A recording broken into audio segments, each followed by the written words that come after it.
This is the Outdoor Hockey Club New Year's Day Marathon. Featuring the sights, sounds, and stories around outdoor rinks everywhere.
Well, I usually try to get here about 6:30, 6:45, and I come in and check for pucks, make sure there's no pucks on the ice, and pick up what is on the ice, take the nets off, and I will go back over and get the ZAMBONI, come back over and do the flooding.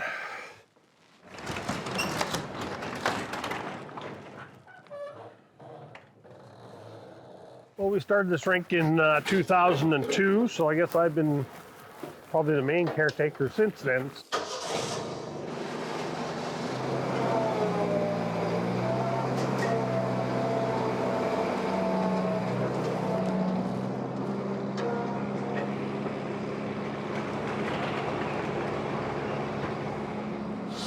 I did a rough calculation. We figure it takes about 150 hours, 200 hours a winter.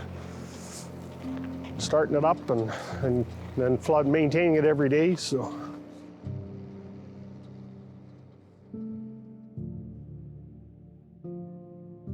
Pretty well every night. This rink's got 10 or 15 people on it, so, and it's all ages, right from kids learning how to skate to adults that are retired and they come in the mornings and go for a skate.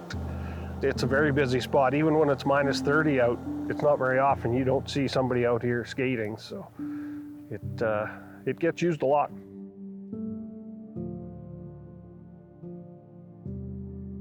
When I was little, my mother used to go out in the evenings and flood a rink for me, and she spent a lot of hours out there doing that.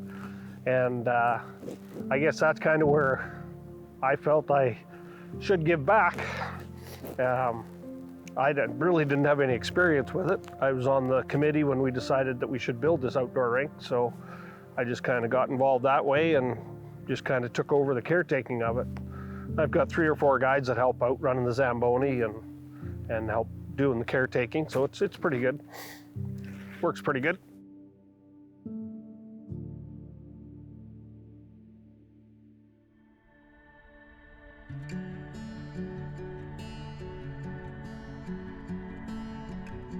Moosomin's a hockey town and always has been. I think the year was 1882, so Moosomin's on the CP tracks, which was the main way for travel back then. And they had an English fella that moved here. His name was Rossiter, his last name was Rossiter. And he ran the Grosvenor Hotel, and he would have other Englishmen come over. He had the idea to turn a slough that was outside the Grosvenor Hotel in 1882 into an outdoor skating rink. So he wouldn't have had the boards, but he flooded it. He did all that and had it all treed up. It grew to the point where we would later become the first 2 indoor rinks in all of Western Canada.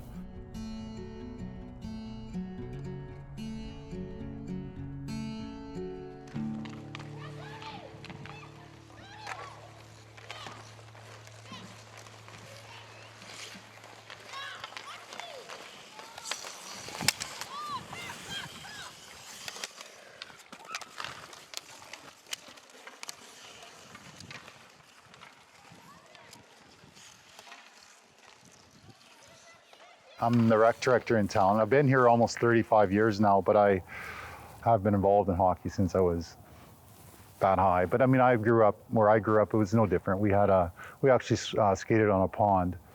And so outdoor skating for me has always been, that's what makes you feel like a kid. There's no one telling you to do circles, and there's no one telling you to pass the puck. It's just go out and get a puck and shoot it and play. So it's important. Outdoor hockey is fantastic for the kids' development as well. It makes them strong skaters.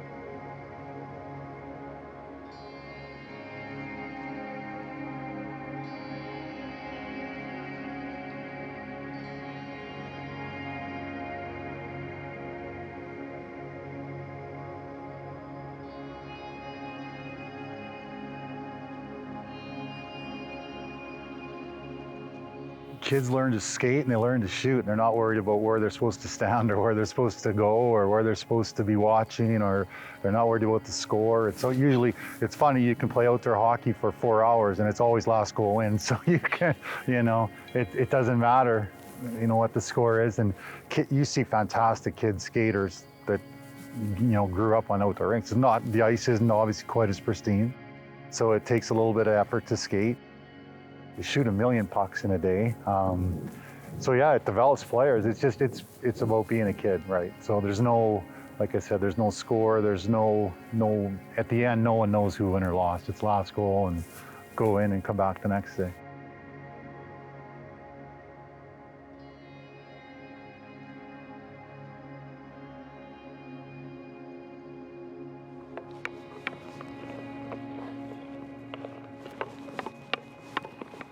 You can kind of just push it if you want.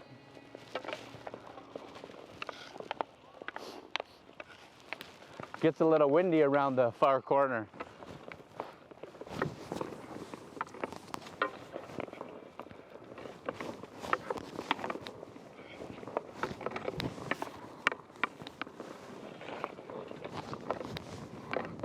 My name is Hadley, and that's my dad. And we like skating together, and it's a fun opportunity for me and my dad, and it gives us the time to have fun together, and we teach each other something new every day, and it gives us the opportunity for freedom, because it means a lot to me and my dad skating, and we love skating together. And we love skating for fun because you aren't skating to win. Always you're skating to have fun. And when you have fun, that's all that matters.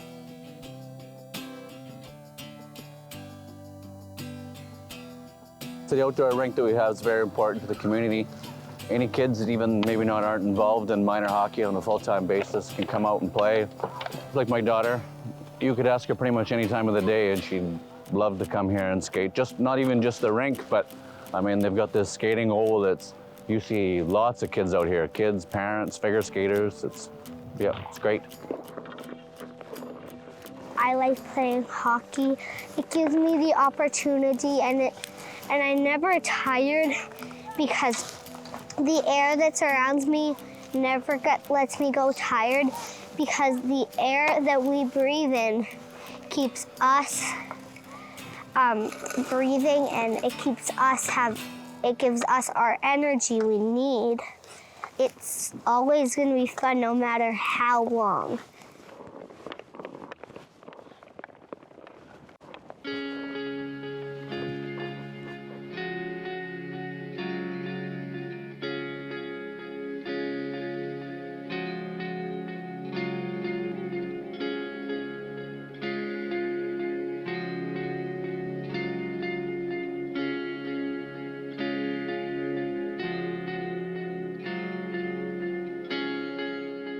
This will be my 21st winter.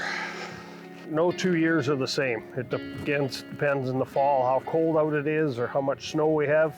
Ideally, if we can have a couple inches of snow when I first start flooding, that freezes up and gives you a bit of a base. You just got to play with whatever Mother Nature gives you. Why do you do it? I just enjoy being out here and helping out. Just gives me some fresh air in the mornings, and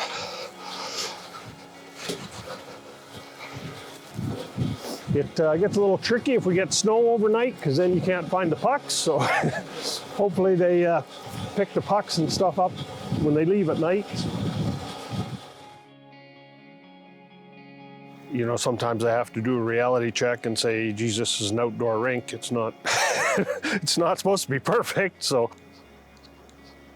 but for the most part, it goes pretty good.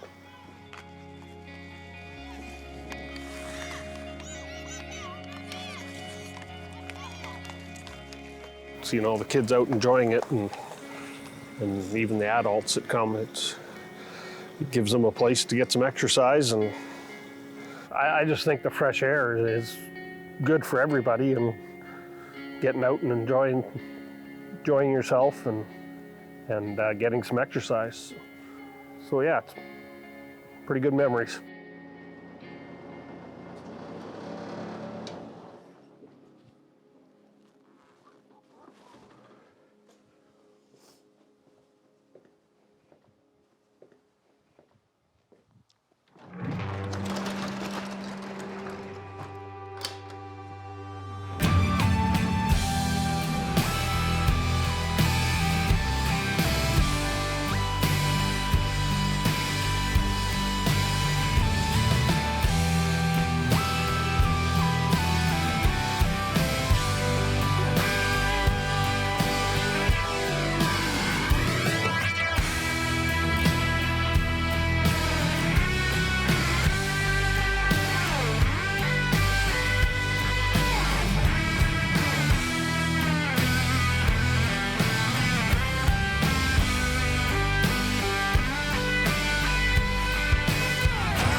This is the Outdoor Hockey Club New Year's Day Marathon. Coming up next. And here are your Outdoor Hockey Club submissions.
This is the Outdoor Hockey Club New Year's Day Marathon. Coming up next. And here are your Outdoor Hockey Club submissions.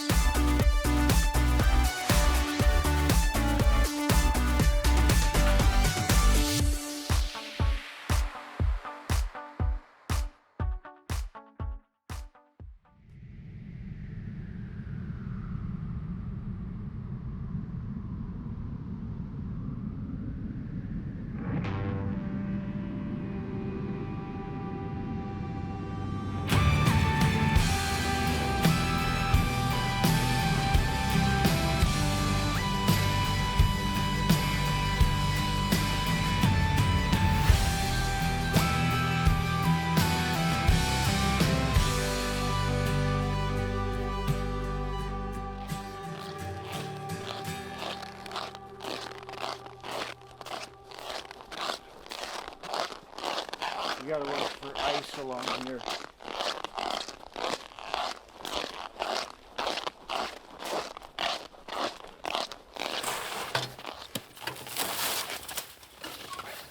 I moved here and my grandsons would come over and come skating over here when they started playing hockey when they're like 4 and 5 years old. And they were complaining about the ice, how it sucked.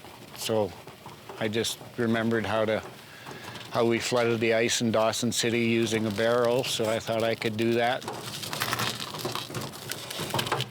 This is where I load it.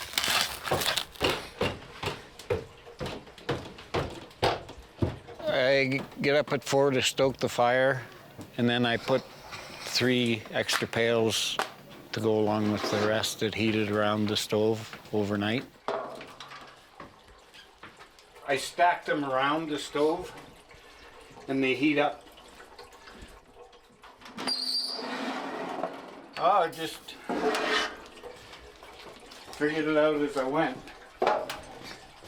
I just knew I wanted hot water for the floods, so. In Dawson, it was on skids, just slid around the ice, but I have to get it from my house, so I got a wheeled cart to do it. And just went on from there.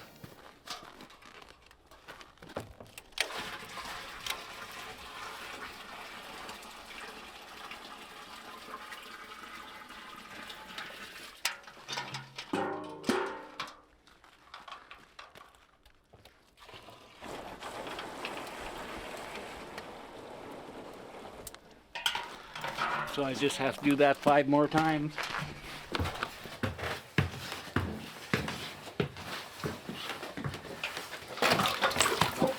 Hot water makes way better ice. It's harder ice. The cold water floods will just chip off and shale off and creates really rough ice. Yeah, if I don't use water this hot, it gets to be like little lumps of slush where the snow doesn't melt, you know?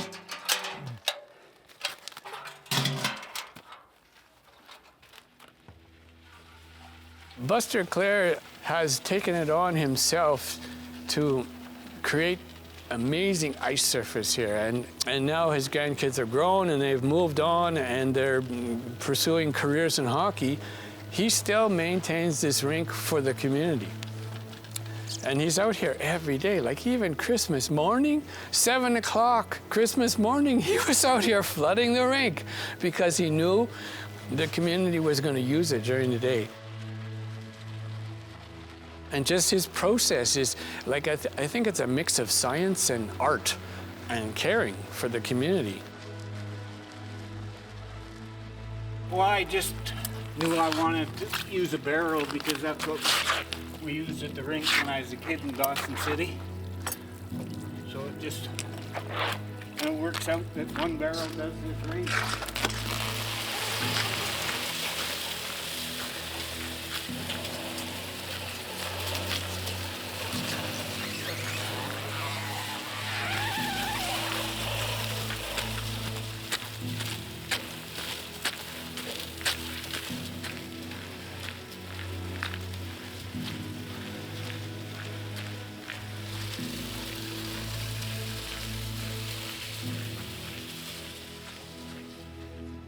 He's a gem. We're so thankful to have a neighbor like him that's willing to put in that work to create this ice surface for the rest of the community.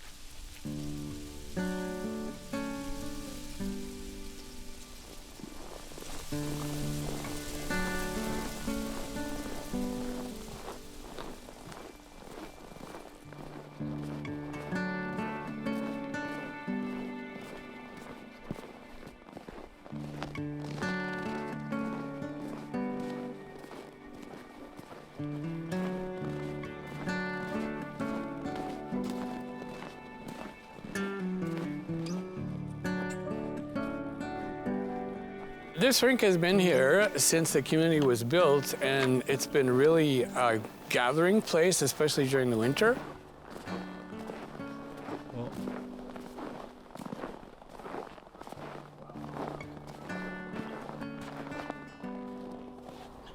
Buster's worked his charm again. Whew, beautiful.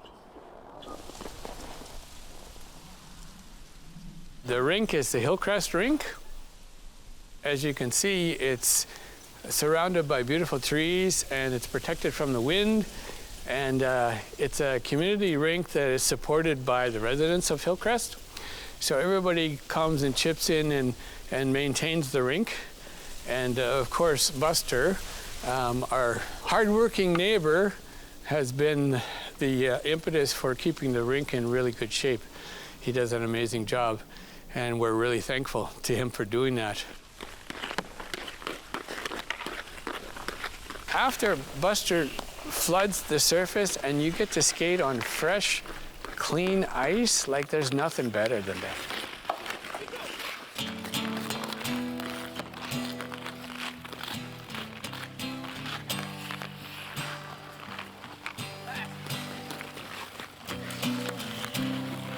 Yeah, we live just around the corner.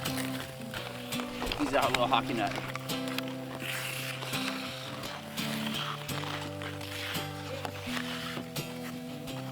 Who's your favorite player? You like the one guy on the Canucks that you kind of look like?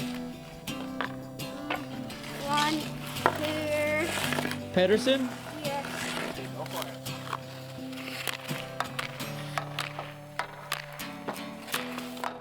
What else do you like to do? Do you like the stick handle? Yeah? Let's see some stick handling.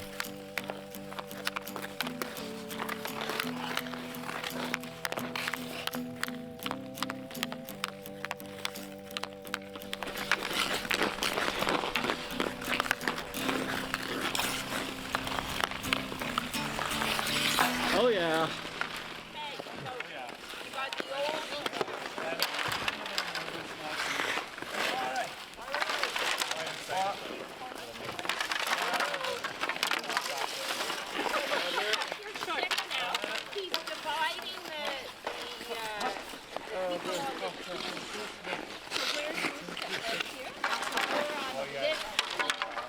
The neat thing about this rink is it's inclusive.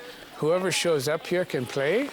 So all abilities, all ages, all genders, whatever. There'll be kids and there'll be grandparents and there'll be women. Everybody can play. Youngest player on each team takes the face off. You know who's on your team? Yeah. Look around. Yeah. Ready? You guys know who's on your team? Yeah. Yeah? Awesome. Okay, you ready? All right, game on!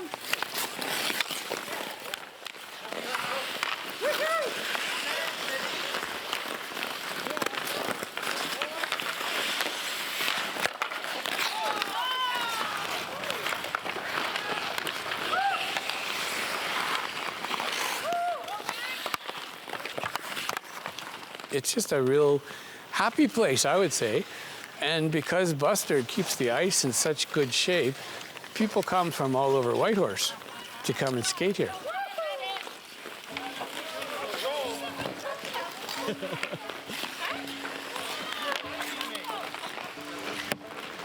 This is where both my kids learned how to skate. It's a pretty special place for us because we have spent a lot of time here. And when my older son was first learning to skate here, there was murals painted on the wall that older kids in the neighborhood were, one summer, they were given an opportunity to pick a panel. And so teaching them to skate, there was pictures all over the boards of, like, there was a Stanley Cup drawn, and there was a jungle scene and a mountain scene and a grizzly bear and a monkey. And they'd just be like, okay, let's go high five the monkey, and let's go touch the Stanley Cup, and let's go see the mountains. And I have great memories of teaching him to skate that way.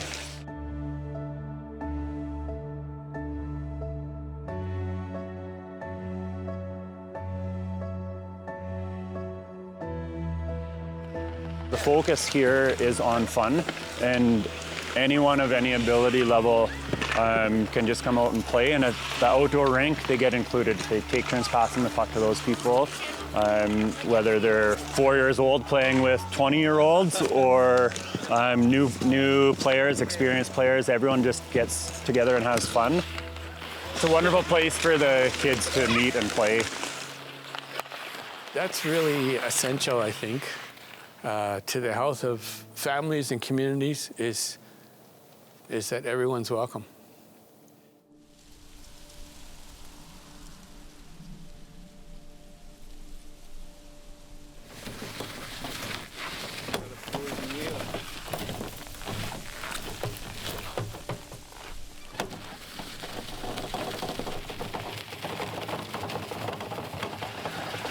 Do you ever wish you had running hot water by the rink, or are you like this? I don't mind. I like the workout. Yeah, I'm just lucky the way the setup I have here at the house and where it is in relation to the rink to be able to do this, right? So I just fill these with cold water now, stack them around the stove.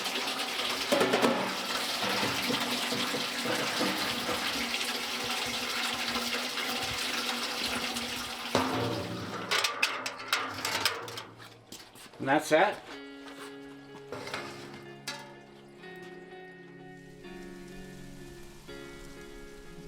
Yeah, it's looking pretty good. It feels smooth. When it gets colder, like minus 25, you can see these cracks here. They'll open up. And then when I use really hot water, it just makes them open even more because it just melts it. So when that happens, when I scrape the snow, I make sure those cracks are full of snow and then just use lukewarm water. And that water will just wet the snow and then freeze it in the cracks. And I get my wife to walk around behind me with a couple of shovels to pick up the slush lumps as I'm ZAMBONIing. And then, yeah, so it leaves little dips where the snow is frozen, so I have to do a second flood to fill those dips all over. But it's an easy way to fix the cracks.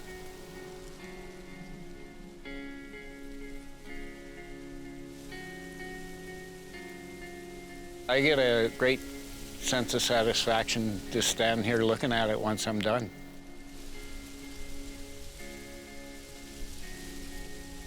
Just become a way of life. Yeah, if I don't do the rink, I don't feel right. Yeah.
This is the Outdoor Hockey Club New Year's Day Marathon. Coming up next. And here are your Outdoor Hockey Club submissions.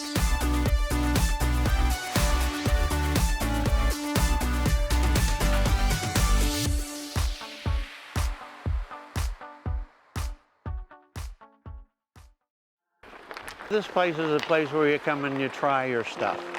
Every kid's got an imagination. They all watch TV and they see things, and this is where they can come and they're allowed to try it. It's almost one of these things, you build it and they're going to come. And they've done this to this hockey rink. They've kept it going. They've upgraded it. It's been here since I was a child. When I went to school here like 65 years ago. That was our entertainment, our exercise. We had no gym at the school. When winter came, we would skate as many days as they would let us skate.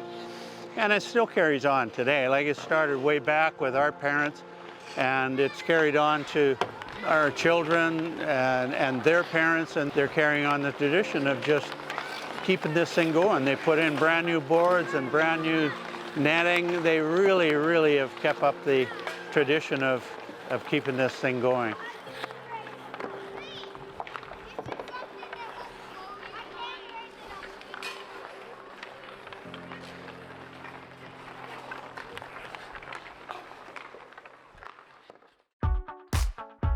This is the Outdoor Hockey Club New Year's Day Marathon.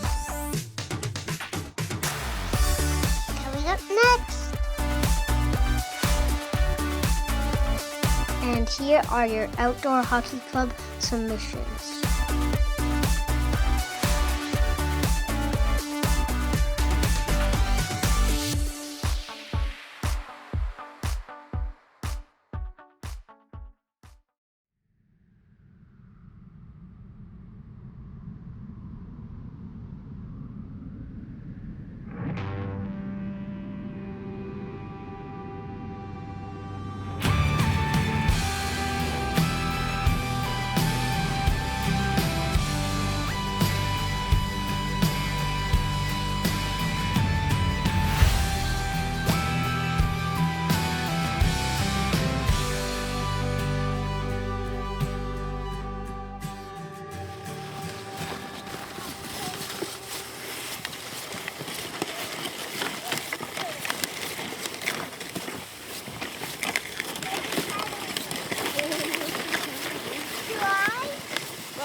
We love hockey, whether it's not at home just watching with the kids or being outside, but we just like being active with them, and it's something that we can all do together.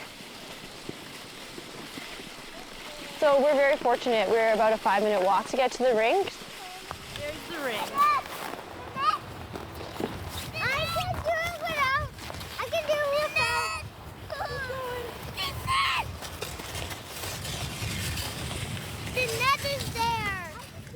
And then when we get here, we sit them in the toboggan to put their skates on, gear them up, and then we just sort of let them loose and let them have some fun. Going down skates. We got One more. one more food on. Whitehorse is a great community. I think every little area in Whitehorse has their own outdoor rink.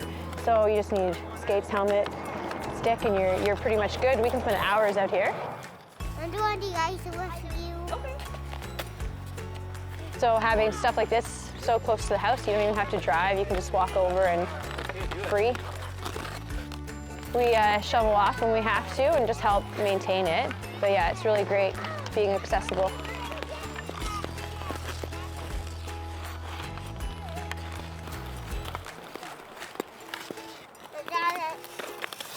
So at the rink right now we have my little guy Bo, and Waylon is over there with my husband Spencer, and then we have Bobby and his son Danny.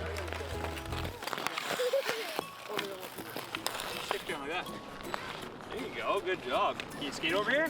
We never want to push a sport on our kids just because we're passionate about it, but they like it. So we goof around for a little bit, but then we'll, you know, teach them a little bit about passing, teach them a little bit about stick handling, but really just being together as a family, hanging out and skating and watching them pick up the skills is really cool. Ready? Get your stick down.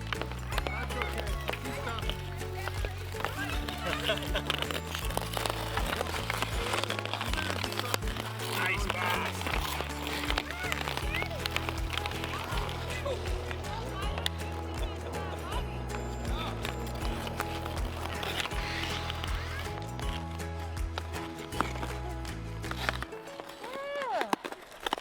And done. You're done? Yeah.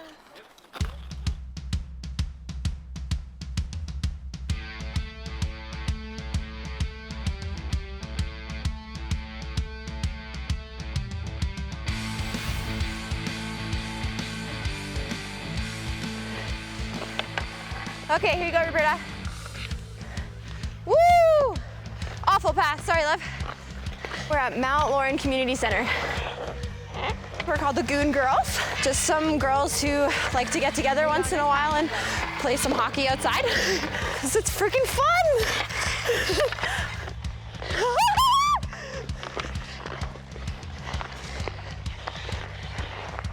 Oh!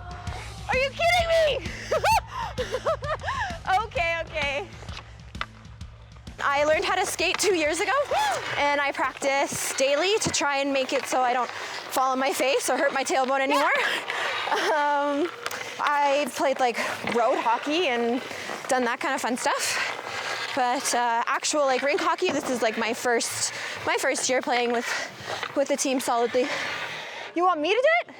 All right, ready?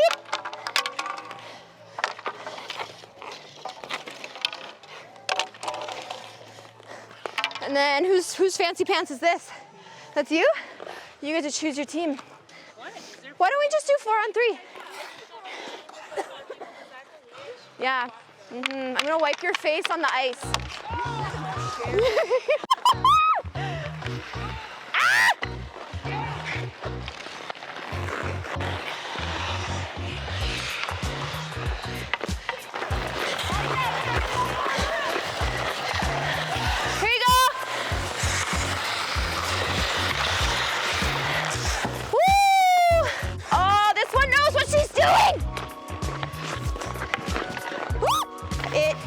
Incredible.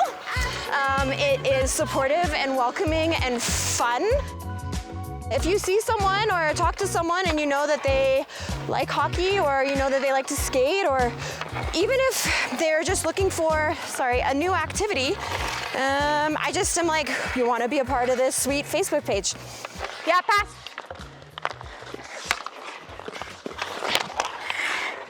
There's just these incredible women who just want you to be better and to want you to have a good time.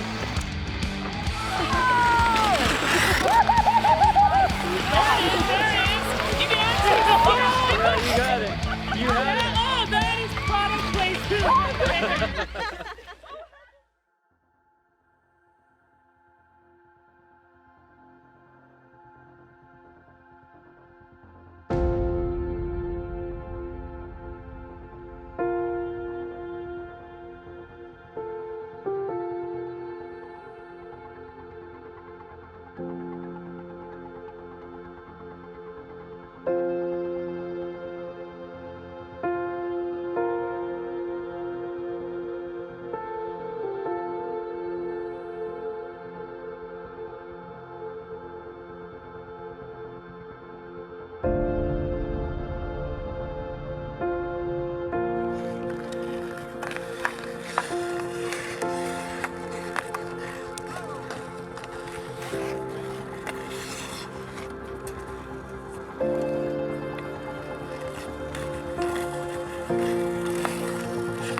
There's something different about outdoor skating and hockey. It's just, you know, it's Canadian, right? It's because so far we have the weather for it. It's kind of what Canadians are all about. Yeah.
This is the Outdoor Hockey Club New Year's Day Marathon.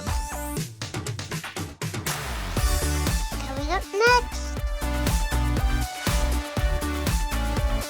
And here are your Outdoor Hockey Club submissions.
This is the Outdoor Hockey Club New Year's Day Marathon.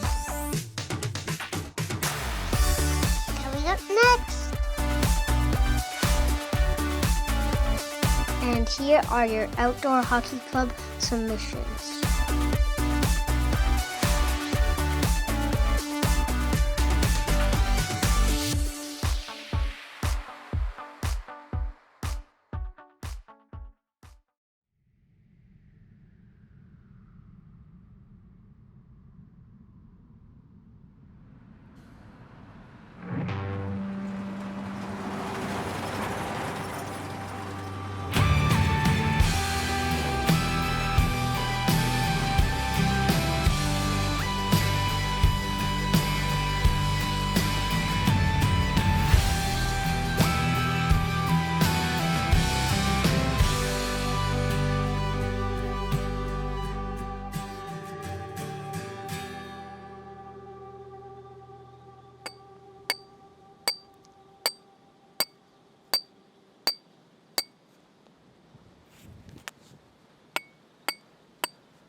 There's not much for history from making the rink right here.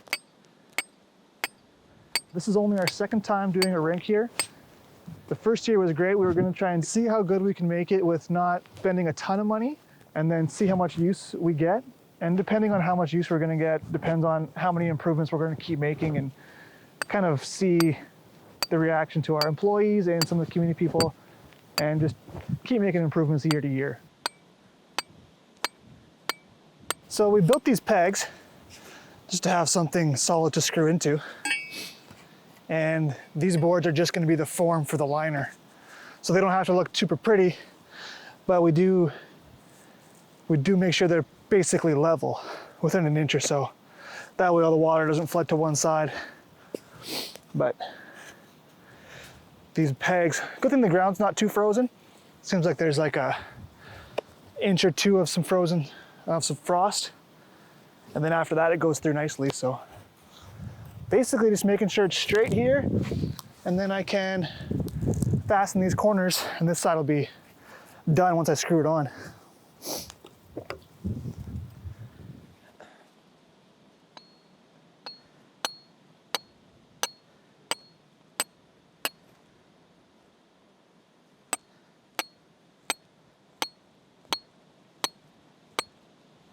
I think the best part about the process is the reward in the end.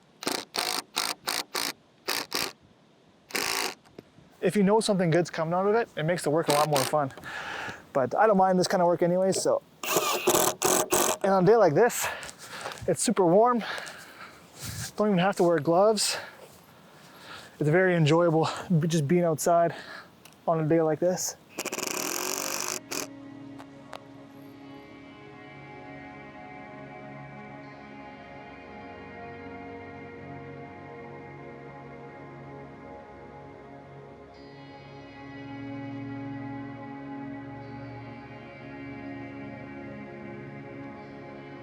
I think we're a little bit later than last year as far as the setup goes, but it's been such a warm fall, it's been lasting so long that we've just been doing a lot of farm work before it freezes, and we're only getting to it now, but this mild weather is perfect for flooding, so it should be good.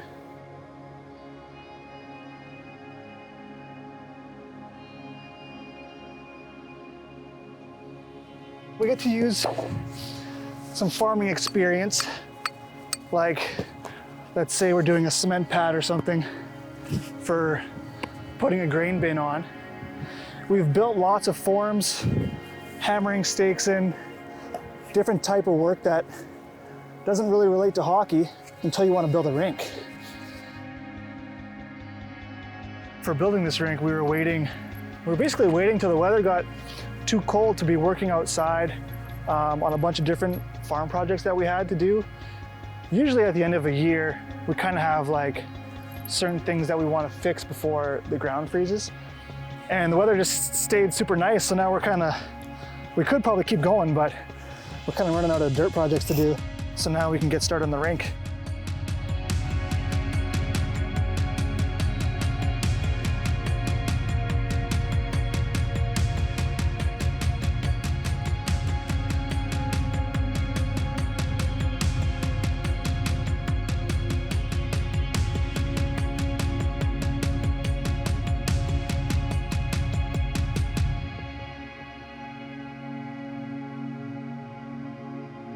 The ice looks really good. It looks as good as it ever has, so pretty happy with it right now.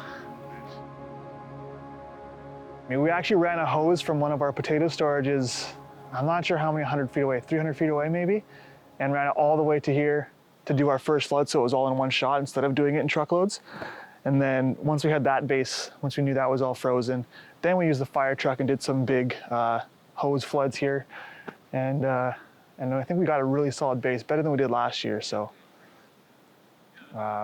although we have seen some cracks show up, they're like, you can't really see them right now because we did some extra flooding here before today.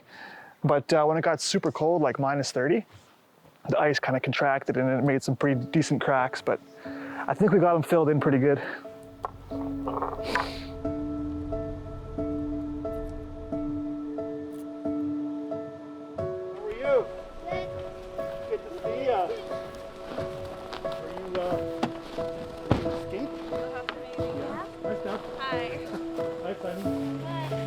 Let me ignore everything.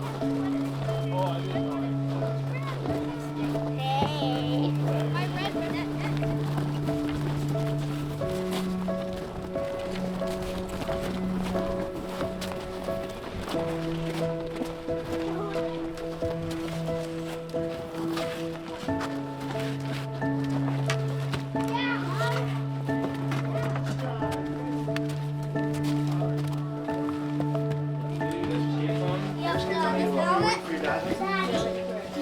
This sweater's broken. Already?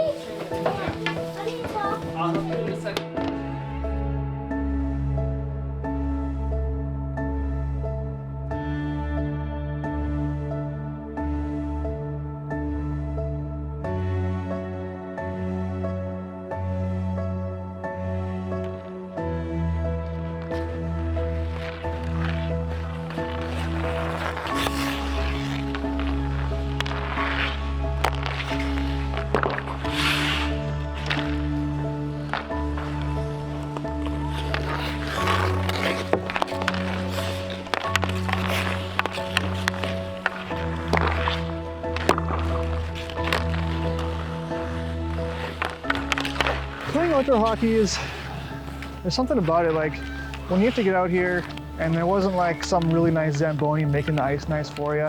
You gotta get out here and make slush to fill the cracks, and you gotta shovel the snow off. It just kind of is more gratifying when you get to enjoy that because you put in the work. Just being out in the elements, like there's nothing better than playing a game of hockey when the sun actually feels a little bit warm on you, but it's still nice and cold outside and the ice is nice. And when you're out here all by yourself, I've been out here a couple times last year before work, just early in the morning, like 6 in the morning. That sound of your skates cutting through the ice when you're all by yourself, there's nothing better than that.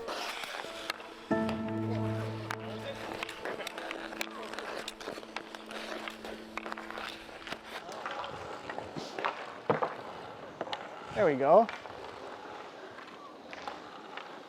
Watch out, Sarah!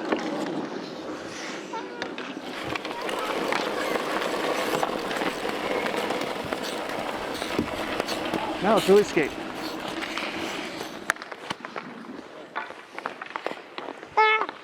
Is that fun?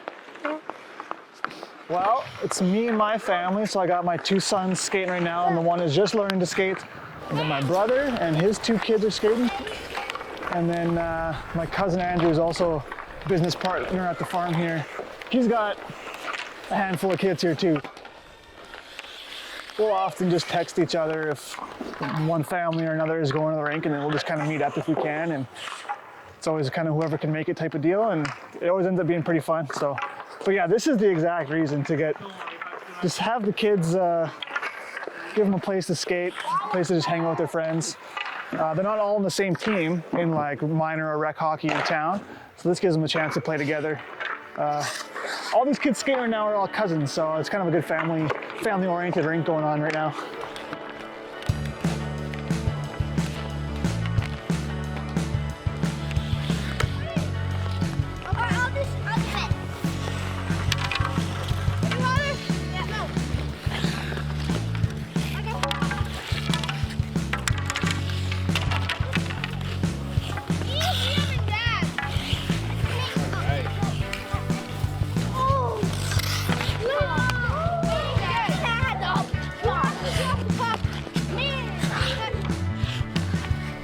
Go for it.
We started making rinks at our own place, when our kids were 5, 6 years old.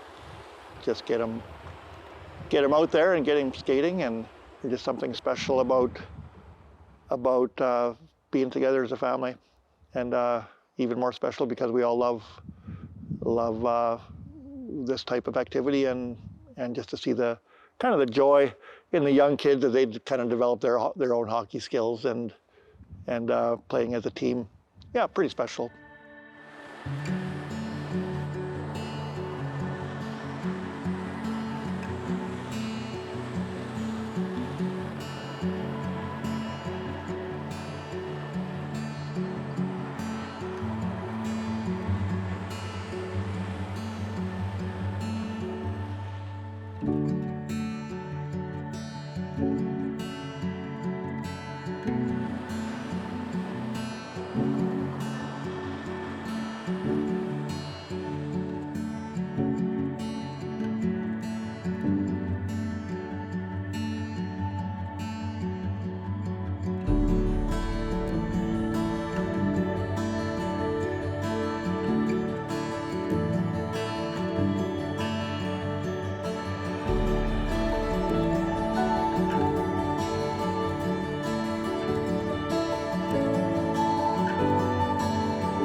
We decided that when we were flooding, we wanted to use hot water just to help melt the snow and hopefully get a better ice surface. We find that if we can use really hot water and have the drag, the water landing right on the drag, as it, where the drag touches the ice, that melts the snow the fastest and creates a smooth ice surface.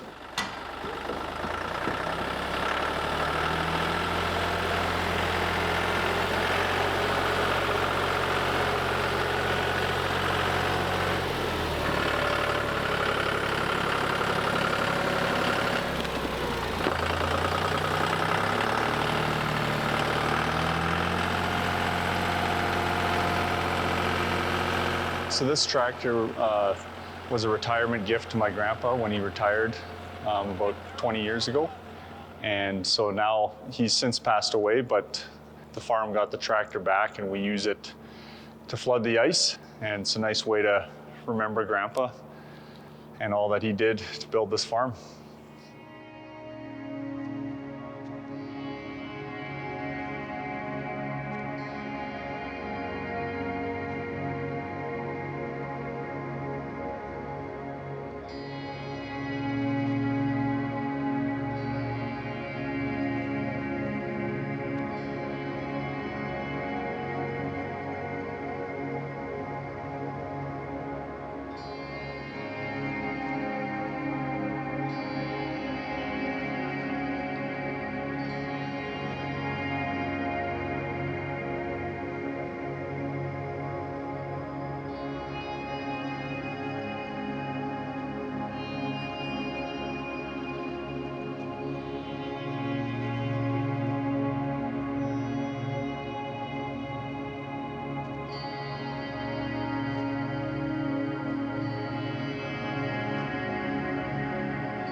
You could stick ice in the middle of nowhere here, kind of, and obviously it's a lot of work to build and maintain, but even that exercise, I think, is such value in just coming together as our family is just getting this ice rink going and keeping it clean and flooded, and yeah, just a great place to hang out.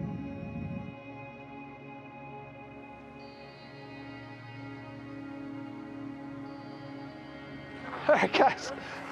Ready to rock? Let's go. Yeah, Mike. No! Oh, barn out. Crossbar, here we go.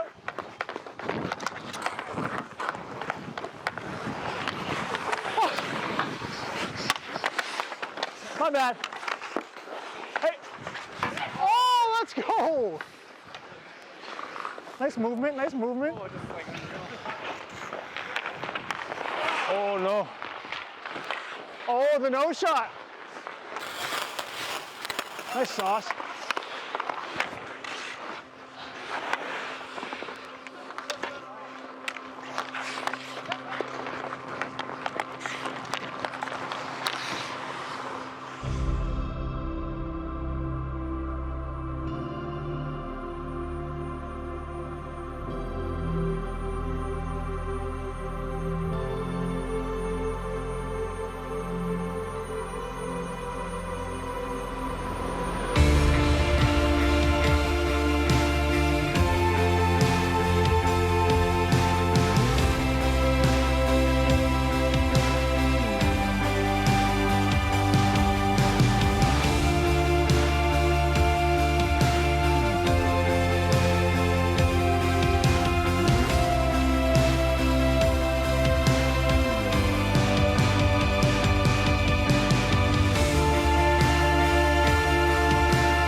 It is pretty heartwarming just to see first of all, just the rural culture and just how much meaning there can be in just getting together as families, in this case our own family and families of our farming operation, just going out there and just playing hockey and skating.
This is the Outdoor Hockey Club New Year's Day Marathon. Coming up next. And here are your Outdoor Hockey Club submissions.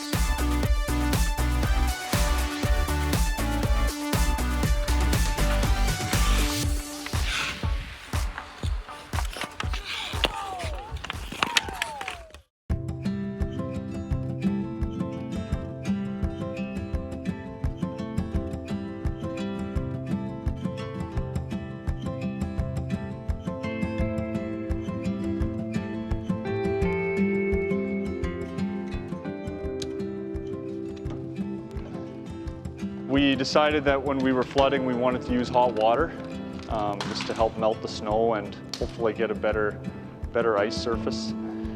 We find that if we can use really hot water and have the drag, the water landing right on the drag as it, where the drag touches the ice, that melts the snow the fastest and creates a smooth ice surface. We have some guys that are skilled fabricators, and they built this 3-point hitch attachment. And we took an old tote and then used some tile cloth that you would wrap around weeping tile as a drag.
So this tractor was a retirement gift to my grandpa when he retired about 20 years ago. And so now he's since passed away, but the farm got the tractor back and we use it to flood the ice.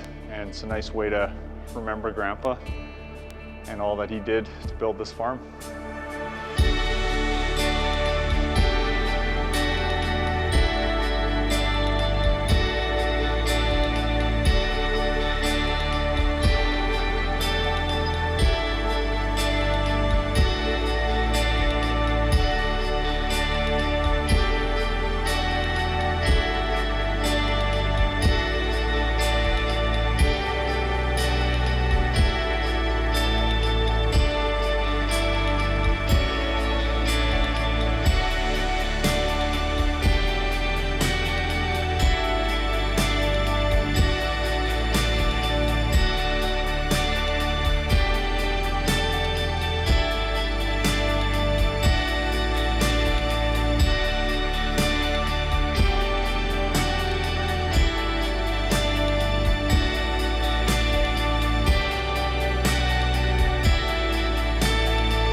This is the Outdoor Hockey Club New Year's Day Marathon. Coming up next. And here are your Outdoor Hockey Club submissions.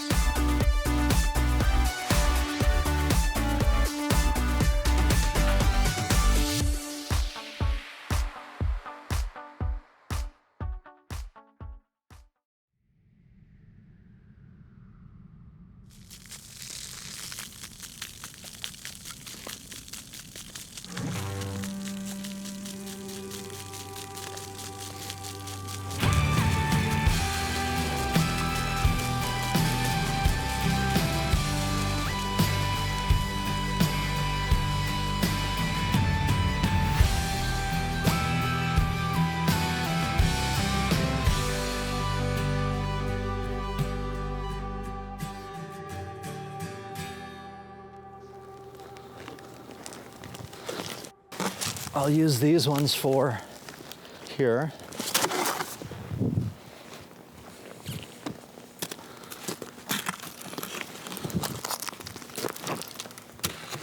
Just set that one there.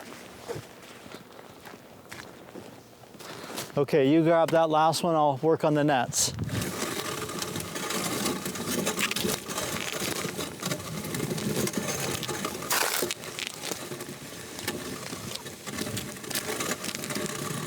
Okay, help me with getting the hose out, okay? Okay.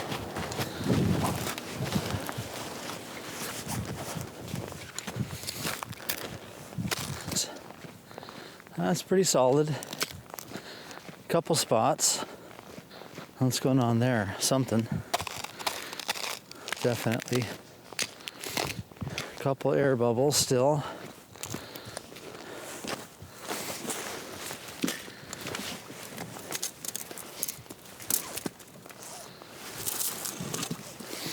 Okay, good job, buddy. Okay, when I get down to the end, I'll give you the signal.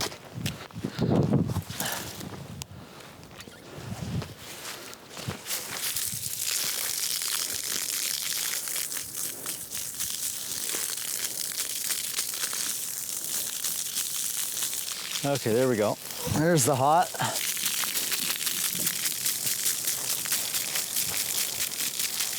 I gotta get this air out.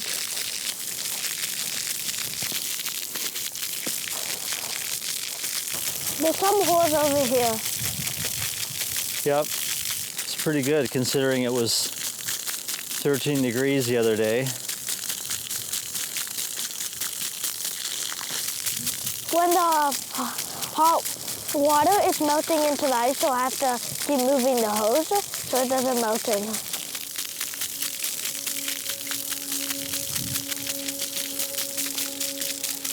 Okay, Connor, I'm gonna start backing up, back towards the net. We got a couple problem spots here.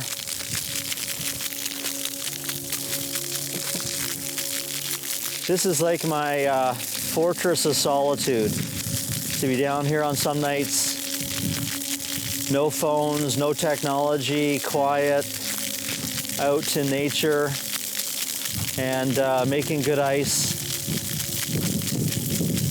On a nice clear night, when the lights go off, you can, lots of the stars are here, there's no light pollution. And it's rewarding to have to, you know, this year saved the ice a lot, but it's rewarding to beat the odds. It's tough to win against Mother Nature, but she's back in the penalty box for a bit. It's good to be back on offense, making good ice and not defending. So, I mean, here we are, it's past mid-February. My goal is always to get past March break so that kids that can't go away, can't afford to go away, can come skate and have something to do.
Hop in, Connor.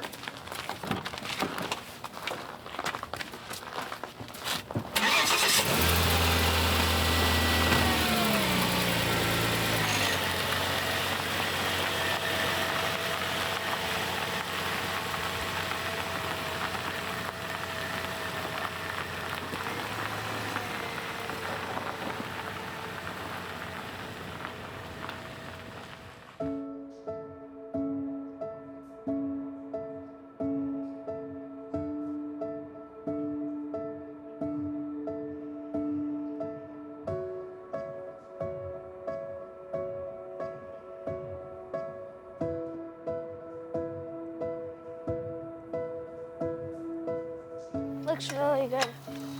Let's see. Let's see how it is. Wow. Wow. Sweet. That looks really, really good. Yeah. There's a couple spots still working on. Yeah. Okay, I'm gonna have you test the ice. Okay. There's gonna be some bumps. West side's looking good, but let's get you set up. Okay. Okay, so go check out the west side. Okay. Okay, let's get you these pucks. These mean sitting on the sidelines with the warm weather, so they're ready to go.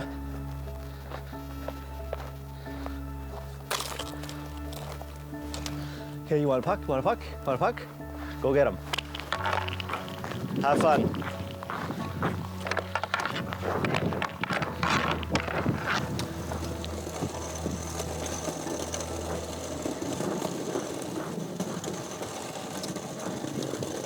Connor, it's perfect. We got blue skies, but then those clouds will come help and protect the ice from the big ball of fire in the sky.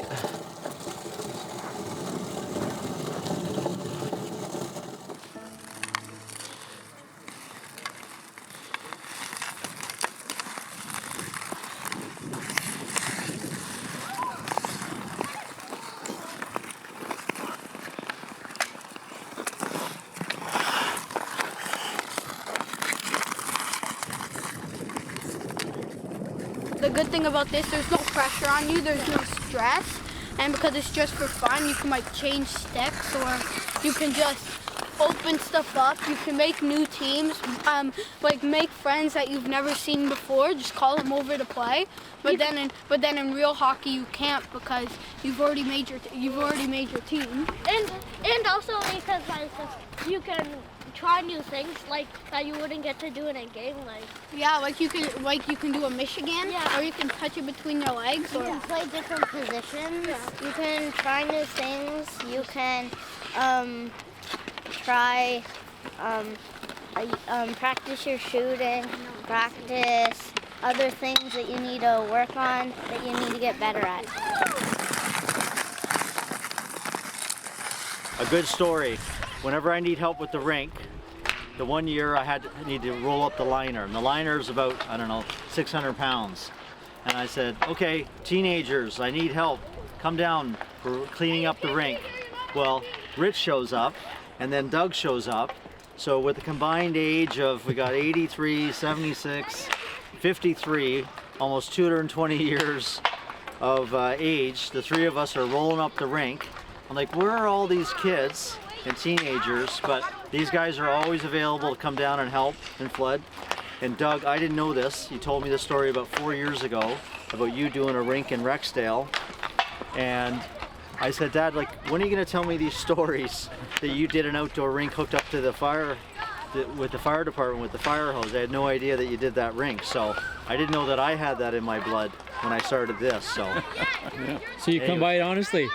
Yeah, that's right, that's right. That's right. And the kids of Newmarket are the beneficiaries.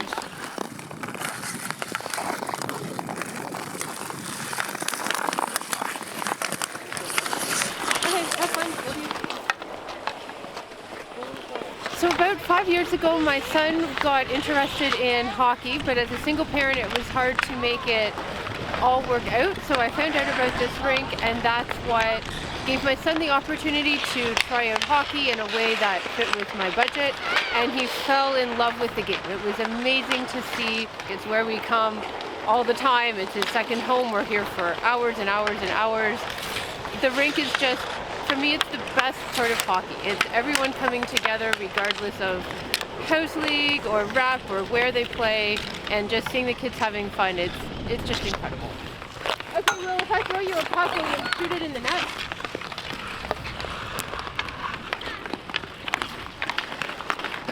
My son had never played the game before, so I had borrowed a hockey stick from a friend, and we came with his skates and hoped for the best. So I helped him get on the rink, talked to a couple of older kids to be like, hey, can you show him some tricks?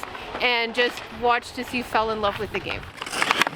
I did a game with a bunch of people, and they kept passing the puck, and like I was bad at hockey, and they helped me stick handle and shoot and stuff like that. And yeah, that made me want to come back.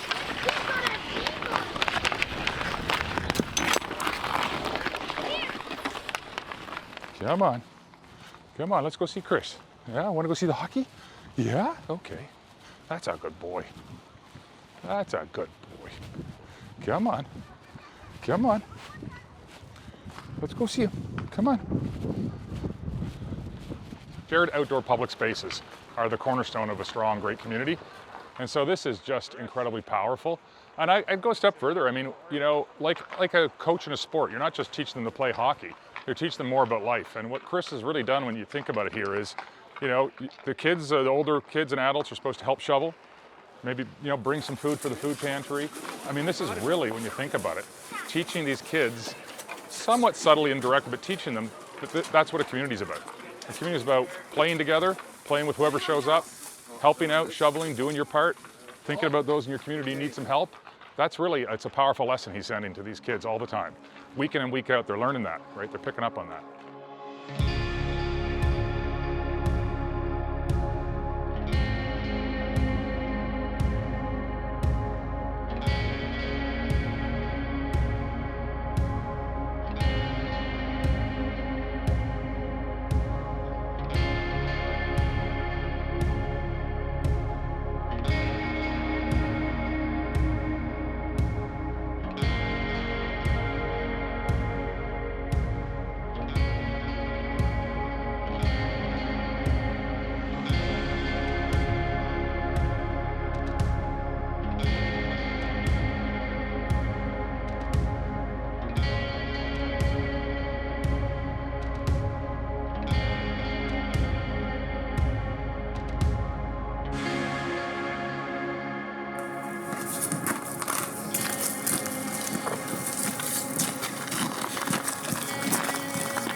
Outdoor rinks is really where kids should be playing hockey and learning hockey, learning to pass, having fun, getting creative, working on things.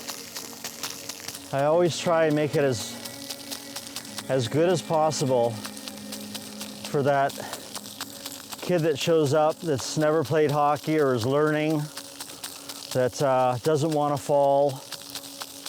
I think, you know, when kids are learning to skate, if they're falling a lot, it's not a lot of fun. So try and make it nice and glassy, smooth for them. People ask, you know, where's your ZAMBONI? And that's, I mean, I'm the ZAMBONI.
This is the Outdoor Hockey Club New Year's Day Marathon.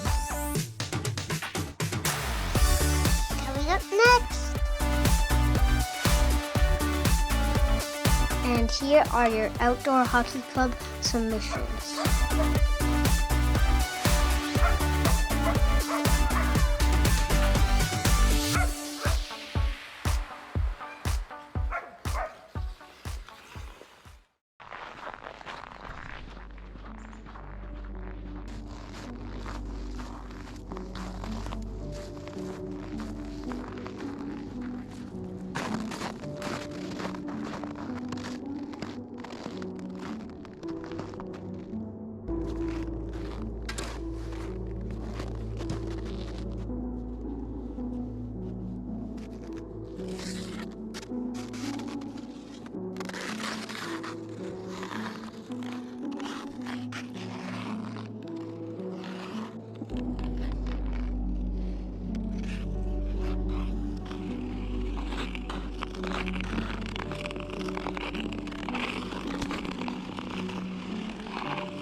This is the Outdoor Hockey Club New Year's Day Marathon.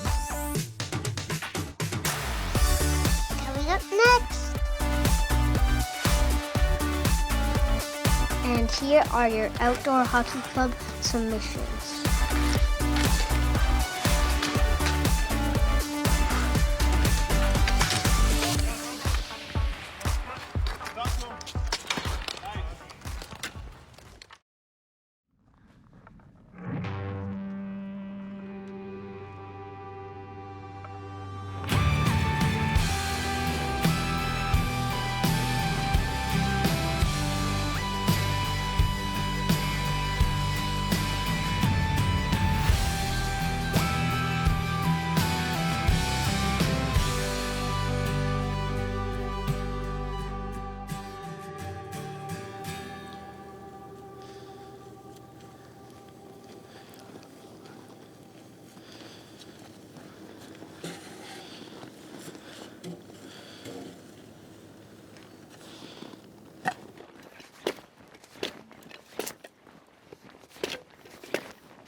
We're on the bank of the Seine River, just outside Happy Land Park in St. Boniface.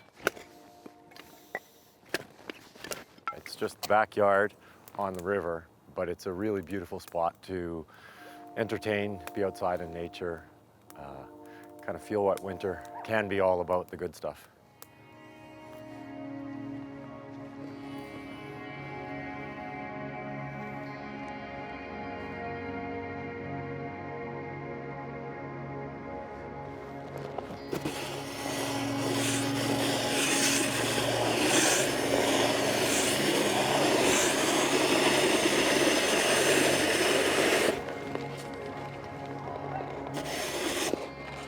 The temperature changes overnight. These 10 or 15 degrees Celsius swings, and the natural ice on the river flexes. So these cracks open up.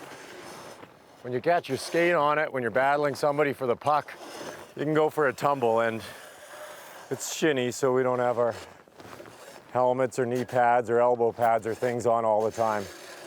So it's just kind of a safety to make it a little smoother.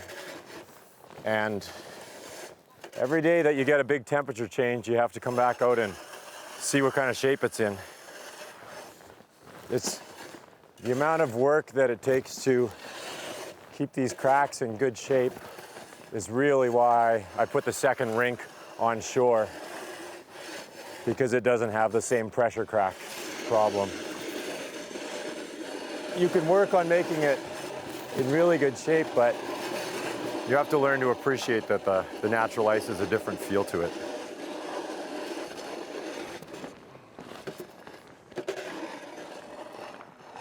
We don't use any fossil fuels on this rink. We have an electric snowblower that I run through 250 feet of cord, 12 gauge cord, and a 20 amp breaker so that I can run it out to the corners of my rink. And we use an electric water pump. And you know, we don't try not to buy any plastics either. We're doing what we can to keep this rink responsible. But yeah, it was definitely an entry point to talk to people about how things are changing and how we need to adjust.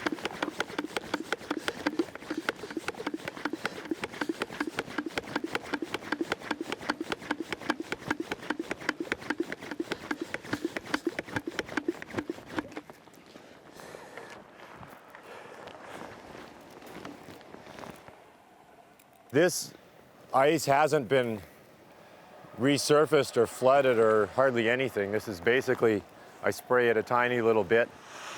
So this is the river as it was when it started to freeze.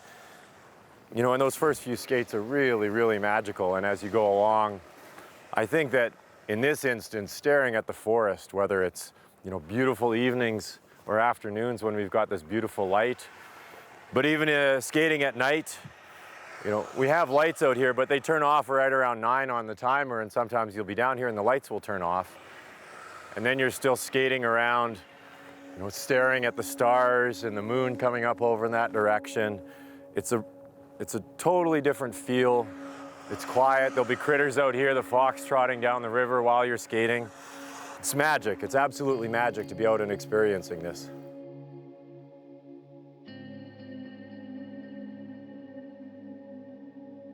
This is the 4th winter I've been in this house on the river, and so the very first winter, we had a huge storm, the October storm. Snow came down, brought trees down, but the river froze at about this height.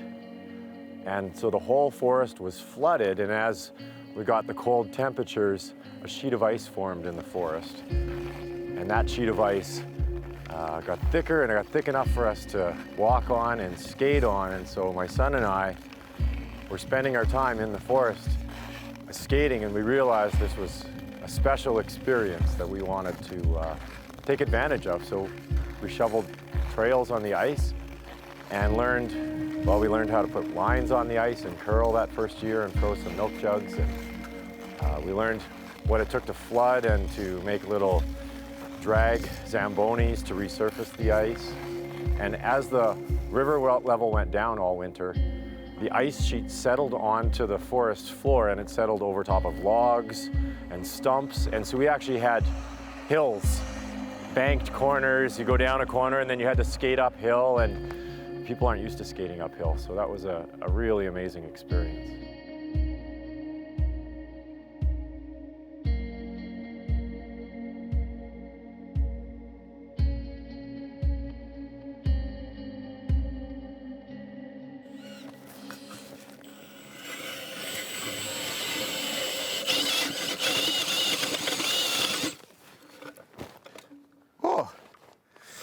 Well, that's the end of the work pants.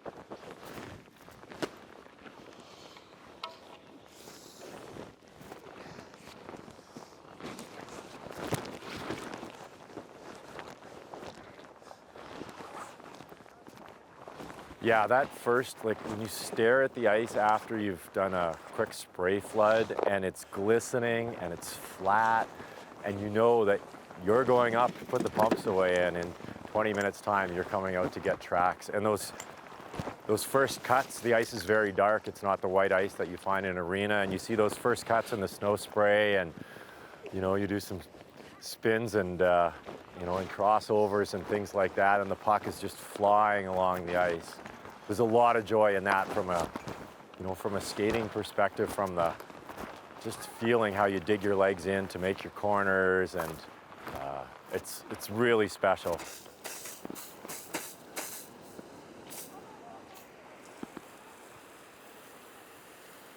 This spray one is the fastest to just give you a nice clean surface, deal with the imperfections from some hard skating for a few days, or it is a lot easier to flood this in daylight so you can see all the little angles.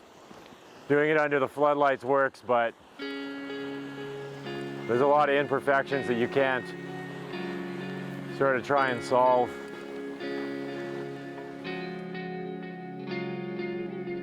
None of it is professional ice. You learn from experience when you've put enough water on so that it'll self-level. And then if you put too much water on snow, then it'll pockmark, and then you put too much water on a slope and you'll end up with ripples from a downflow. Every one of them is an experience, but my very first time getting a pail of water from the house, carrying it down the hill and pouring it onto a bumpy section, my son and I, we were thinking we were just gonna smooth out one little 3-foot by 3-foot section, and the water just ran off of it, left ripples and froze, and we didn't get any smoother ice, and we're like, okay, there's more to this than flooding. So, but yeah, it's a good escape. It's a good feeling to get it right, to get the water done well.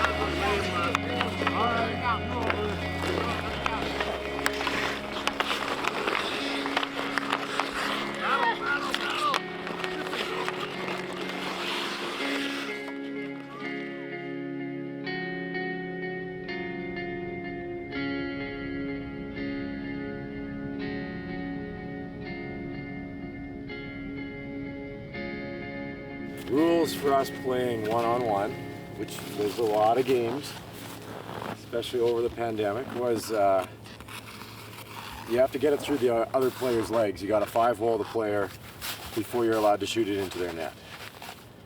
And You have to retain possession of the puck, or at least they aren't allowed to get possession of the puck.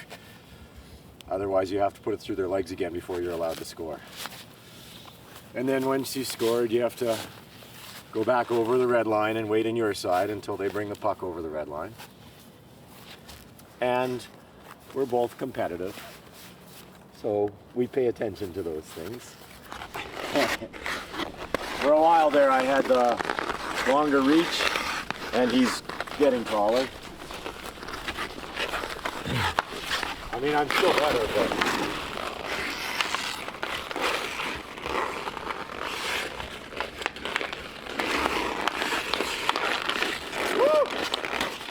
It's a good winter. Yeah, I'm really hoping that it can stretch into March and we can have some really nice days before the river comes up and I lose the rinks. So it's been a really nice year to have as much set up as I have so far.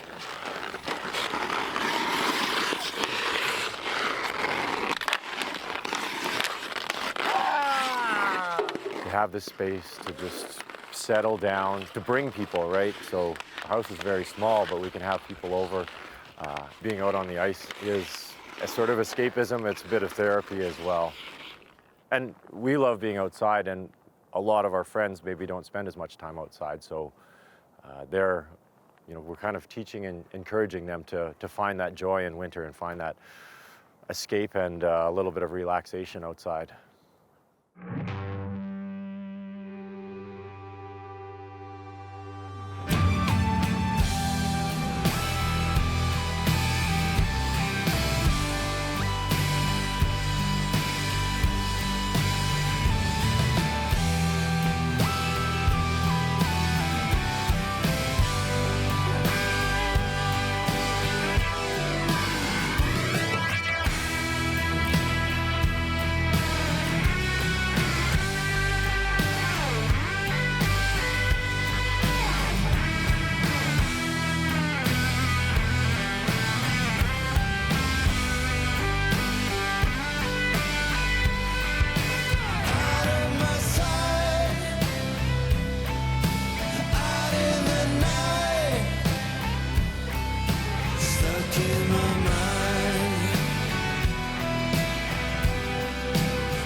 This is the Outdoor Hockey Club New Year's Day Marathon.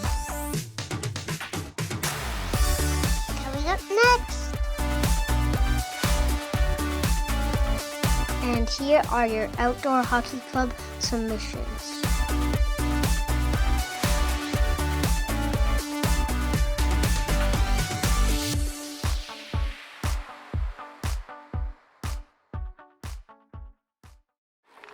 Places like this are really important, first of all, for community. When you come here and you see different people, and then the kids just get together and start skating, and the parents get talking, and that connection to community is so important.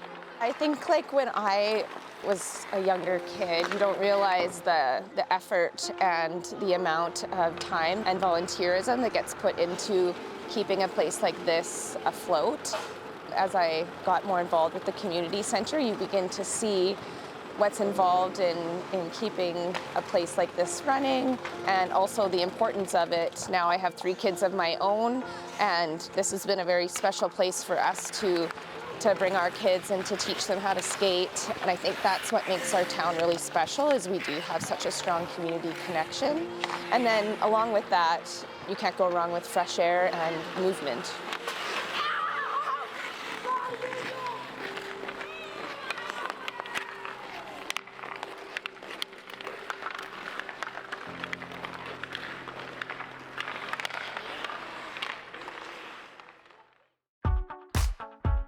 This is the Outdoor Hockey Club New Year's Day Marathon.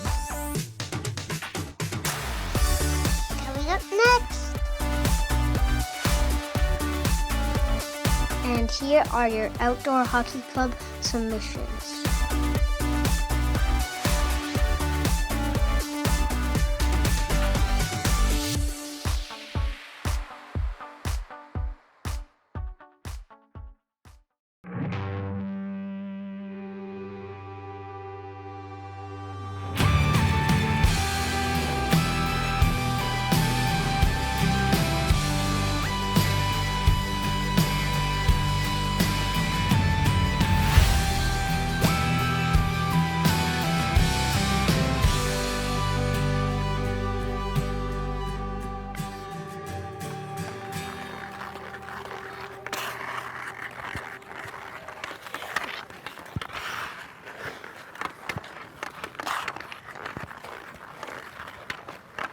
This rink is a 2-minute walk from my house, so it was basically like having a backyard rink.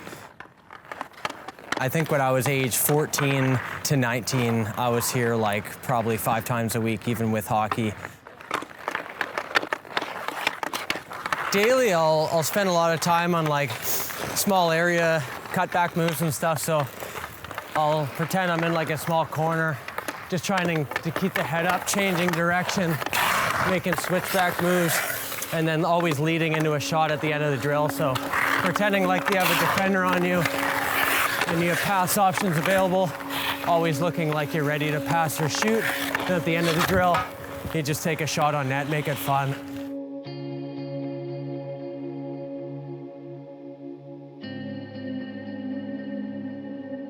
I just love how it's just like the best form of freedom for me. I think just being outside in general is a lot of fun, but just having the cool air in your face, especially when it's winter, it's nice and crisp out there, you're breathing in fresh air, you're playing hockey, you're getting a great workout, and every time I go home from a training session, I'm super happy, you know, I'm very excited for the day, and it's a good kind of way to wake up and start your day.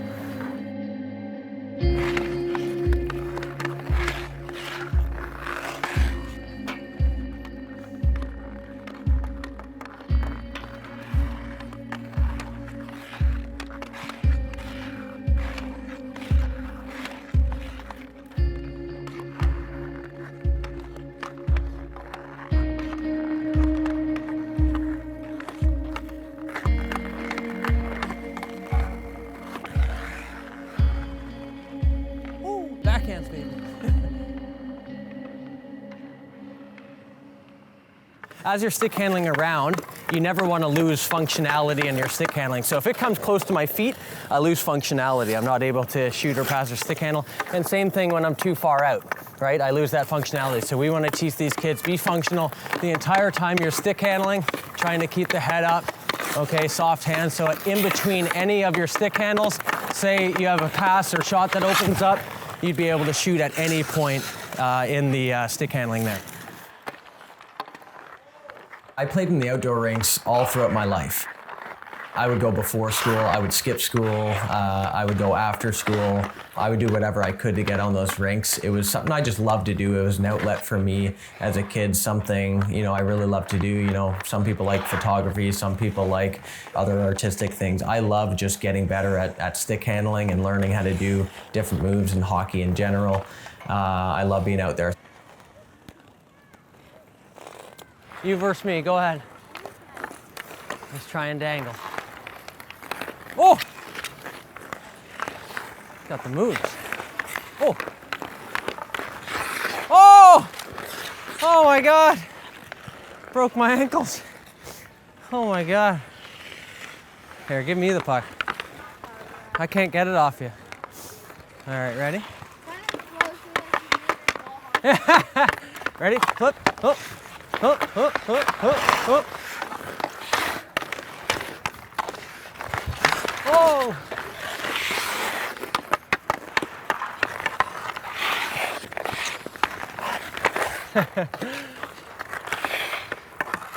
Here you go, here you go. Ready? Go. Oh, oh.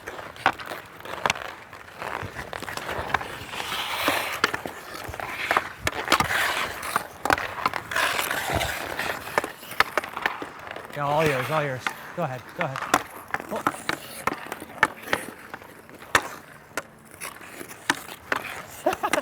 Oh, you got it.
It's funny, when I was probably like 5 to 7 years old, I had dreams of making the NHL, but I mean, after 8 years old, I was just like, I love this sport, I just want to play it and get better at it, but no real aspirations to go pro or anything like that. I love just being active and pushing myself. When I'm playing hockey, I think I'm in the moment. I think it's so important to have that love, enjoyment, creative, free side of your training. And I think it's always worth revisiting, whether you're 5 years old, whether you're 20, 30 years old, getting on the outdoor rink, having fun, trying moves you wouldn't use in a game, things like that, and just laughing and having a good time.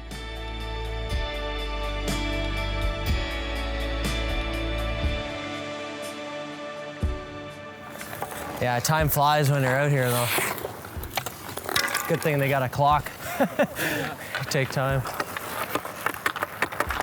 All right, top left here. When you're on the ODR, you can be as free as you want, as creative as you want, and it's a great place to work on your creativity and skills that you won't learn in the team environment, which I thought was one of the biggest benefits to me as a player growing up. Is I knew how to do moves other people couldn't because I spent the time, I invested the time into trying those moves and really learning those moves, and that was all done on the outdoor rink. So it would be very accurate to say I would not be doing what I'm doing today if outdoor rinks did not exist.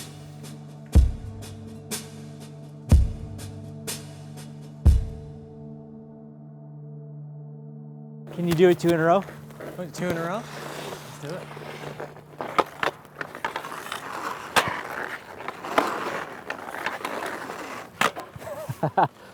Sweet. Clockwork.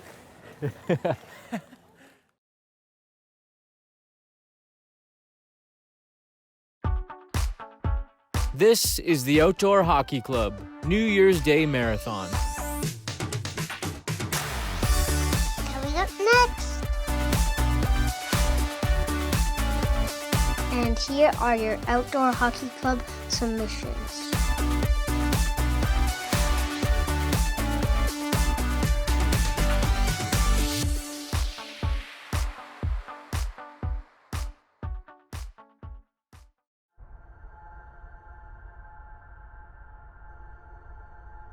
Got your mitts, bud. Okay, you grab the wand, and I'll put the water on. We'll go hot. So come here and look at this. So half hot would be about that much. 3/4 is all the way to about there. Okay? And then we'll put some cold water on too. Okay, take the wand outside.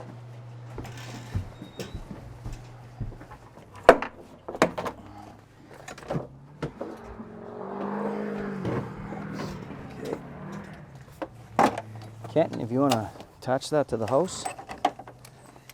Here, give that to Kenton and let him attach it. I'll walk it. You keep it off the corner of the house, okay?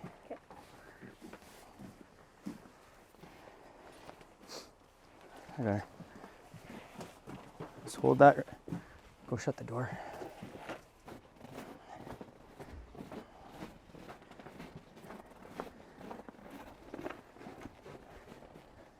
Okay, Kenton.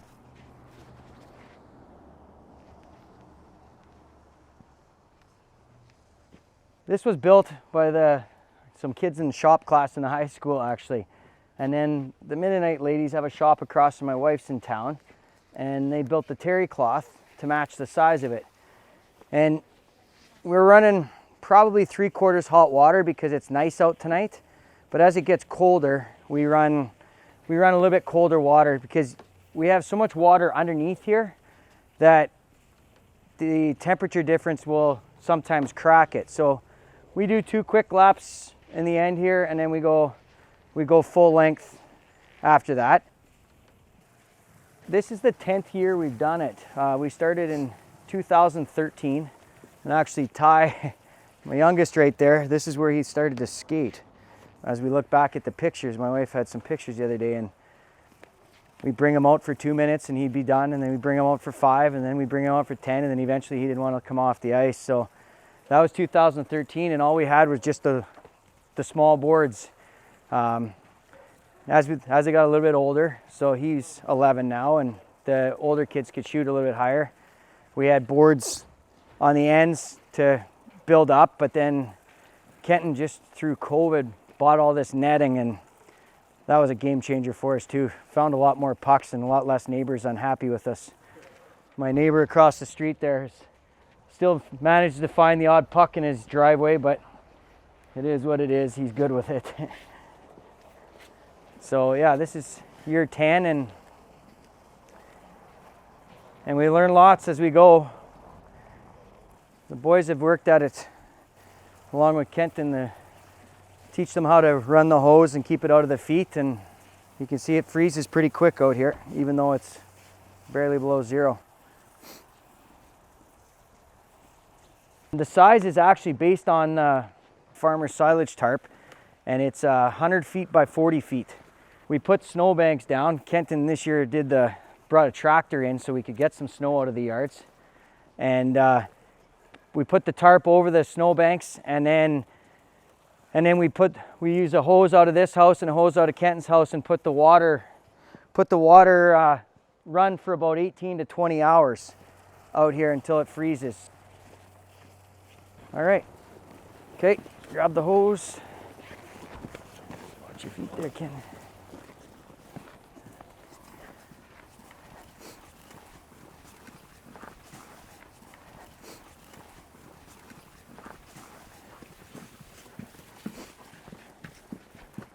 All right, I got the water. Is the water off?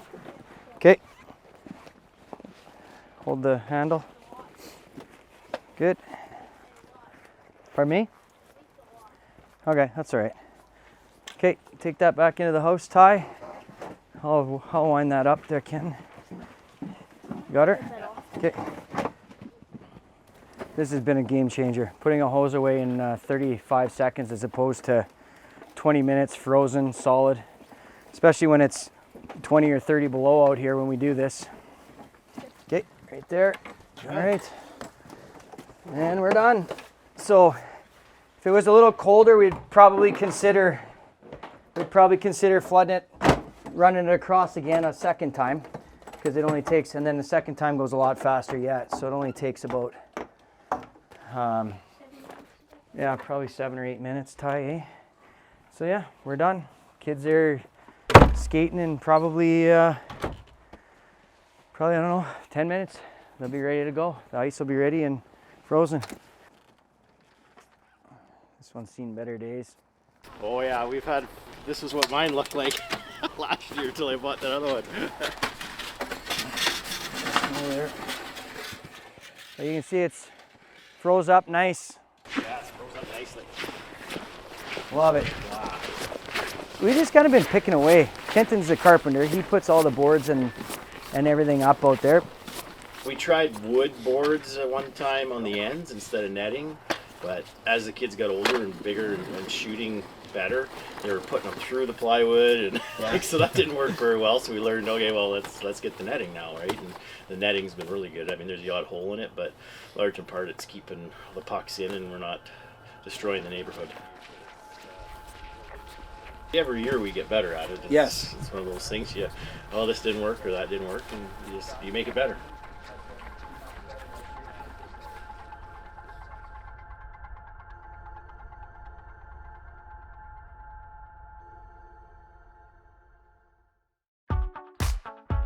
This is the Outdoor Hockey Club New Year's Day Marathon. Coming up next. And here are your Outdoor Hockey Club submissions.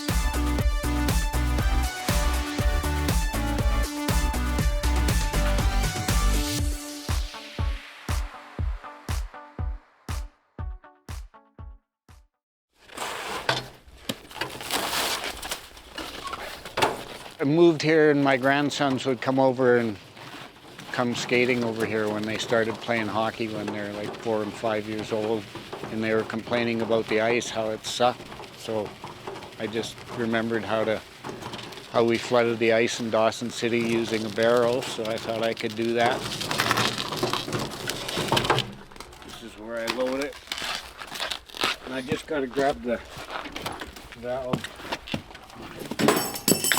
I take this off so it doesn't freeze.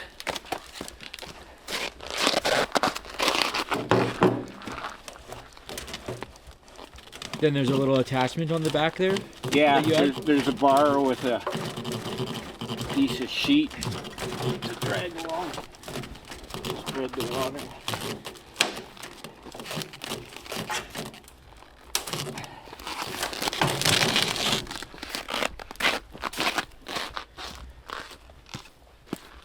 Okay, you can just come in.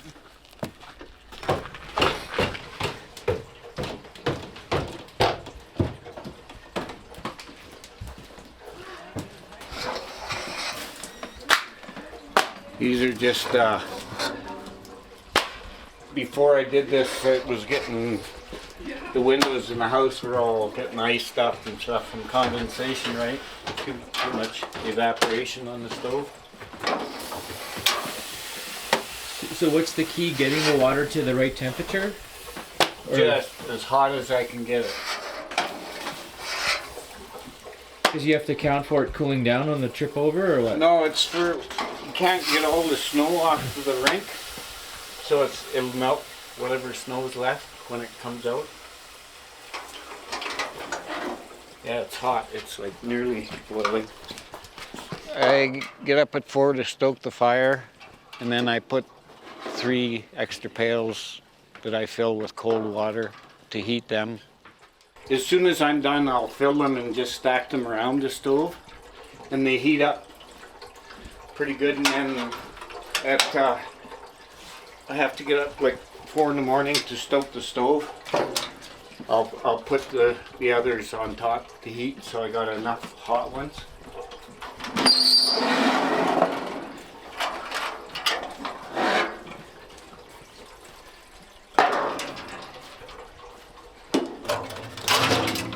It's a good workout.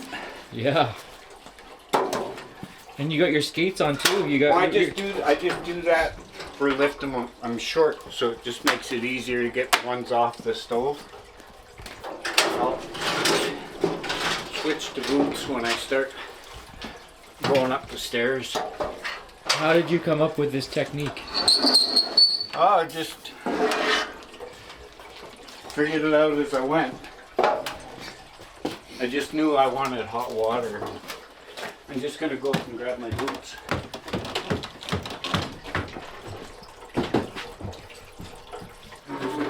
Yeah, so it's pretty warm now. It'll be good for a while, yeah, before I have to stoke it. And is that going all day? Yeah. Yeah.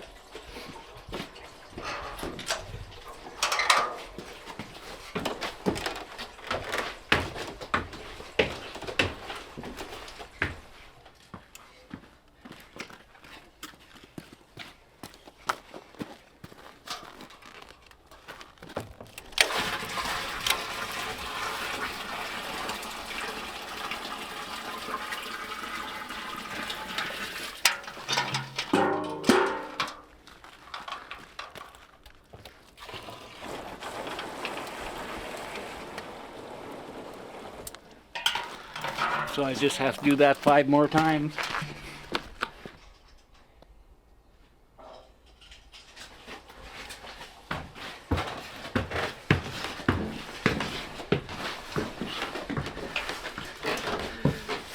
Hot water makes way better ice. It's harder ice. The cold water floods will just chip off and shale off and creates really rough ice. Yeah, if I don't use water this hot, it gets to be like little lumps of slush where the snow doesn't melt, you know? So the heat lets it kind of smooth out more? Yeah, well, it just gets rid of those slush lumps. It melts them, right? Sometimes when it's really chewed up, I have to do 2 floods, so the second flood can just be lukewarm because the ice is nice and smooth. So you have to come back and fill the buckets again, or what? Yeah.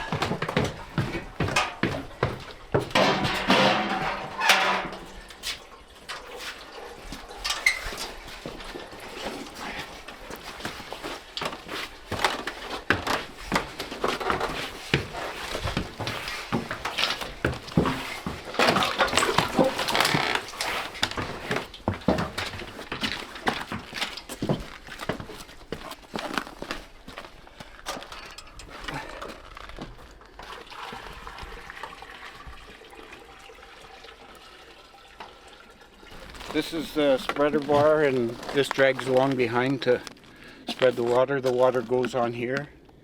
Because if you don't have this and the water just goes onto the ice, it leaves grooves from the heat. Buster Clare has taken it on himself to create amazing ice surface here, and now his grandkids are grown and they've moved on and they're pursuing careers in hockey. He still maintains this rink for the community.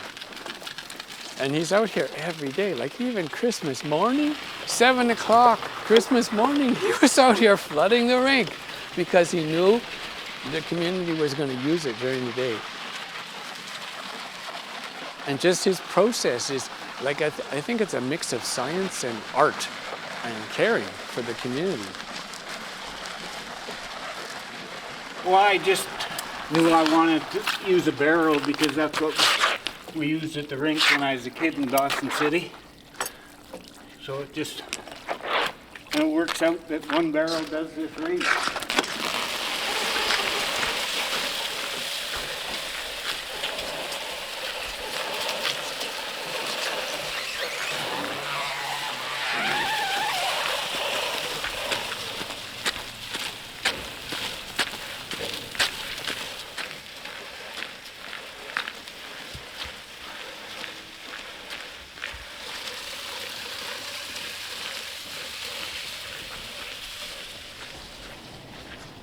He's a gem.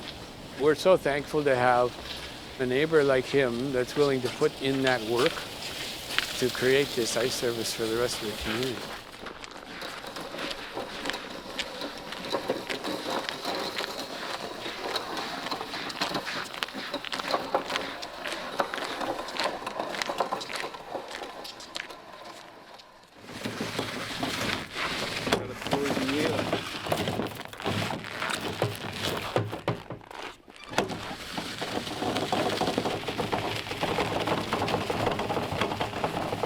Do you ever wish you had running hot water by the rink, or are you like this?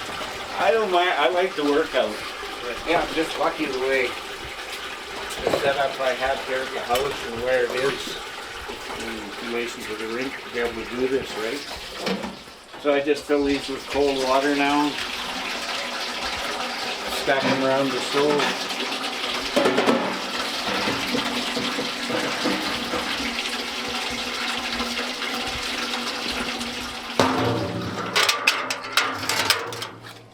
And that's that.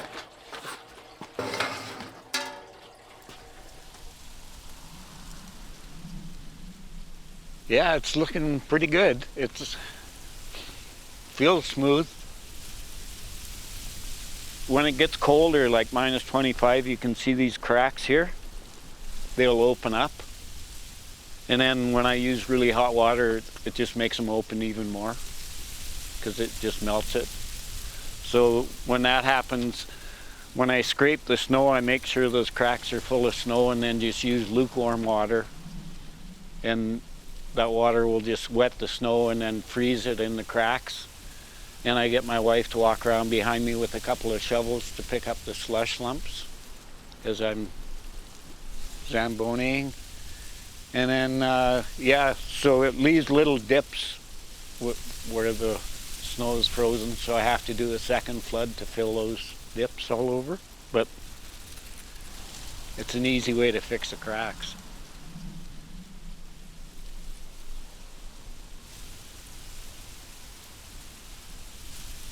I get a great sense of satisfaction just standing here looking at it once I'm done.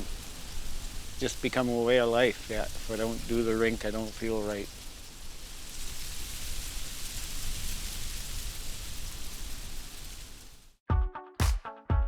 This is the Outdoor Hockey Club New Year's Day Marathon. Coming up next. And here are your Outdoor Hockey Club submissions.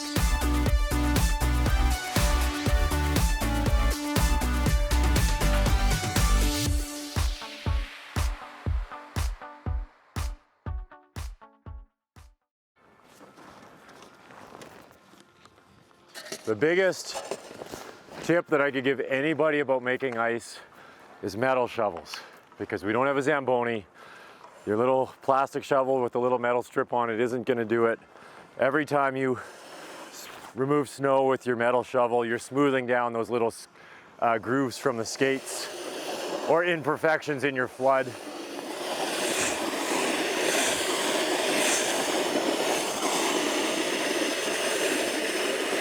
We don't use any fossil fuels on this rink. We have an electric snowblower that I run through 250 feet of cord, 12 gauge cord, and a 20 amp breaker so that I can run it out to the corners of my rink. And we use an electric water pump. And you know, we don't try not to buy any plastics either. We're doing what we can to keep this rink responsible. But yeah, it was definitely an entry point to talk to people about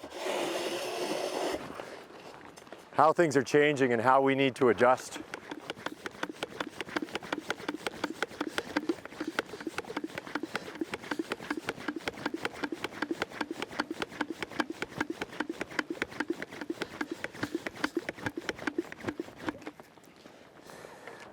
This can be like a time-consuming process to do this whole, come out and do this crack all the time, because this is the biggest one, but there's a couple little cracks that sometimes need to be fixed as well. So far this year, I haven't been out fixing this crack very much because I have the other rink. The river level is changing, so the water flowing, there's less water flowing than in the start of winter, and we'll see that the ice level froze here, and then as the less water flows through, then the ice dips. So that flex creates cracks, and that also creates water flowing onto the ice because the ice level has went down. But here where the snow is off the rink, the ice gets thicker because there's no insulation, and the cold air is freezing this ice. This actually raises, so the rink is domed, and you can really feel it in this corner. As you round this corner, you're skating uphill, or you're diving in at a different angle for your skates. It's interesting. It's just pieces to get used to.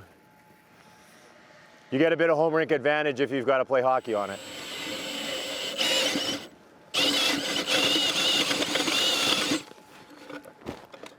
Oh, well, that's the end of the work pants.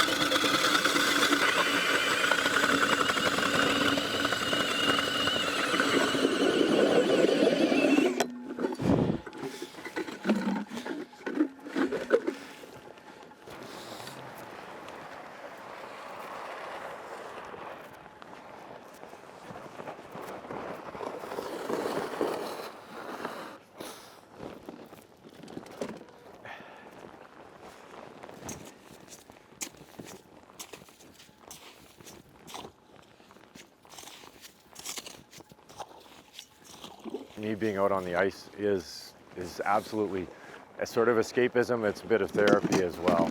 The big project that I'll get in my mind, and I'll know that it's time to shovel one of the rinks, and I'll come out here and I'll shovel, and you're just going through the motions. You're outside, your physical activity, and you're just letting your mind go. And then you're like, okay, well, I've worked my way through that problem.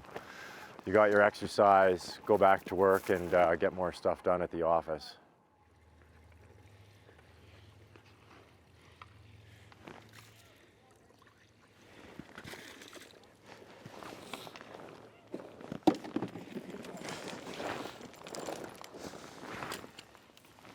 So the temperature's not too bad. I go at pace just because the lines start to freeze, right? But today I'm not too concerned. But when I do start, I'll back and I'll kick the hose all the way back and I won't be able to stop again. So yeah, now I'm gonna just flick on the power and watch the water come up through my hose, and then I'll get down there and start spraying, and I'll back my way this way.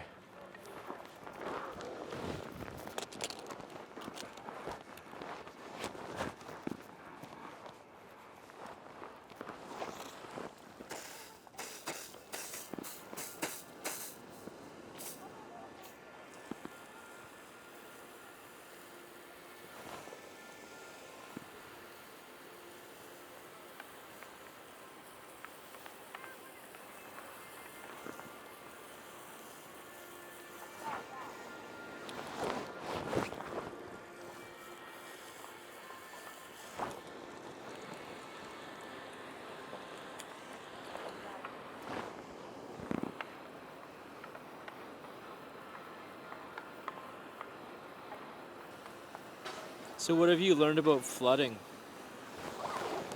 Well, the three different ways to flood. One of them is this way, where you're relying on the weight of the water hitting the surface to make the ice, the new freshwater stick. So the Zamboni has a drag behind it. A lot of the handheld resurfacers have that little towel behind it, and that actually pushed some pressure on the ice surface so that the ice bonds, because you can get a tiny layer of ice that crisps off under skates because it didn't bond properly to the underlevel. So the big flood without the nozzle on it, just to get a lot of water on the ice to build up your ice level, or to put some ice over top of fresh lines. And then this spray one is the fastest to just give you a nice clean surface, deal with the imperfections from some hard skating for a few days, and then sometimes I'll use the Zamboni drag, just depending on this rink. Because of the bow in it, you can't put very much water down or it'll start rolling off the sides.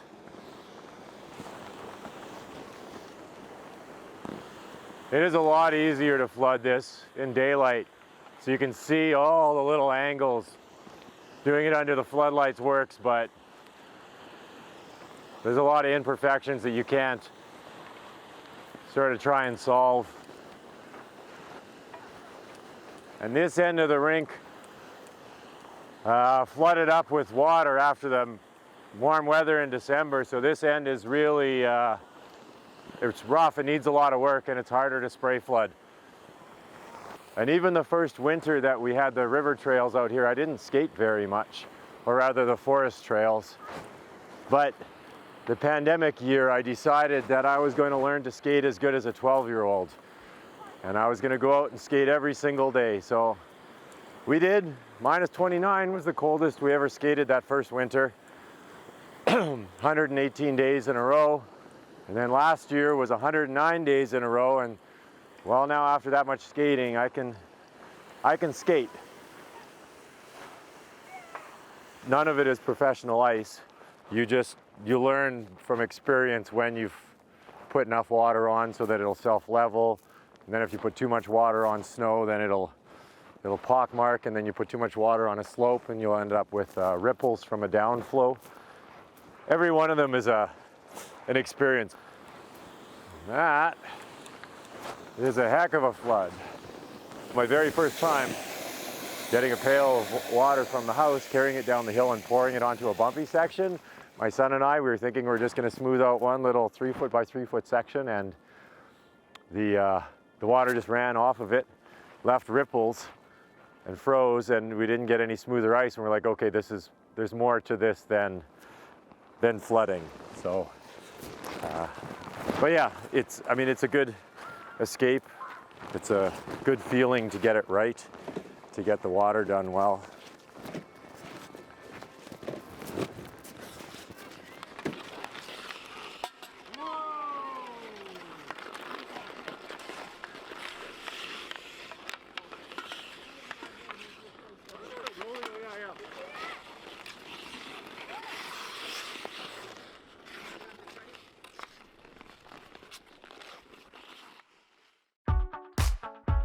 This is the Outdoor Hockey Club New Year's Day Marathon. Coming up next. And here are your Outdoor Hockey Club submissions.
This is the Outdoor Hockey Club New Year's Day Marathon.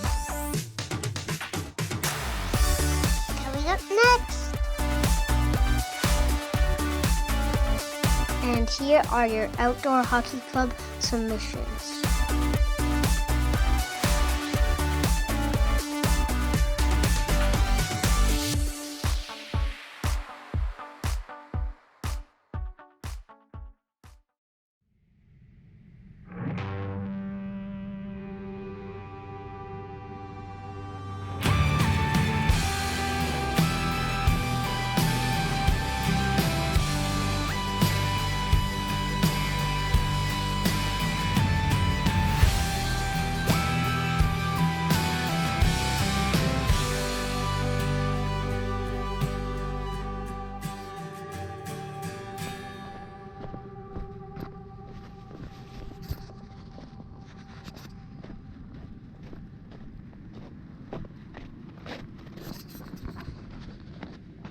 I guess I could say the Outdoor Hockey Club story started like this. I grew up with a rink in our backyard thanks to my dad, and over the last few years I found myself chasing that same feeling.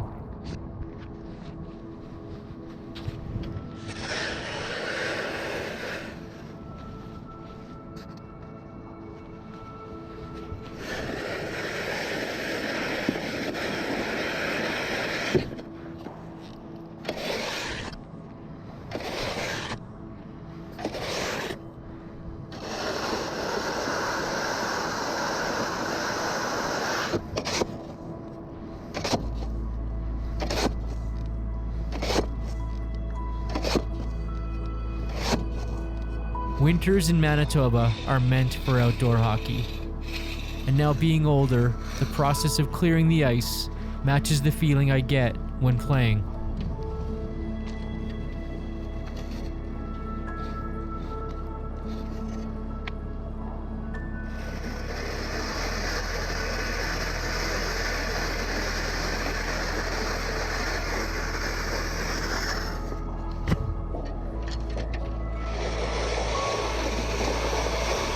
When it comes to rink work, Daryl Weeb said it best at Beaver Creek Farms. I think the best part about the process is the reward in the end. So I guess when I'm doing this, I'm kind of imagining flooding it and seeing that ice, and if you know something good's coming out of it, it makes the work a lot more fun.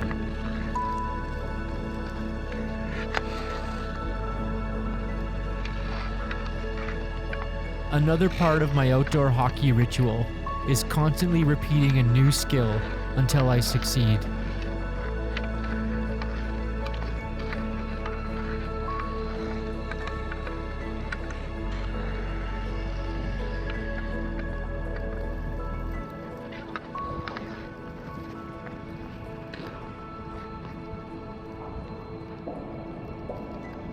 This was one of those days.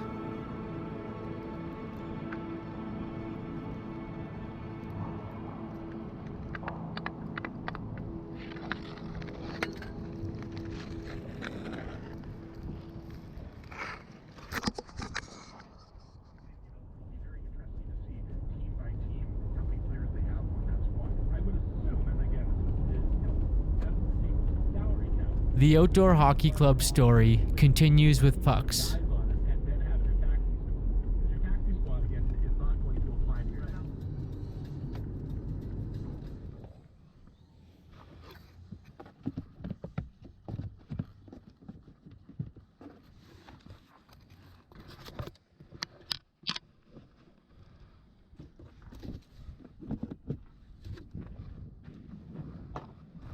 There are over 1,000 of these out there somewhere. Likely in snowbanks, and a few in lakes.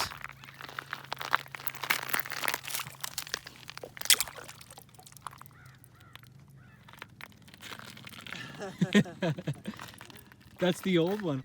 That's awesome. What do you see there, Molly? Can you get that one? Molly, look.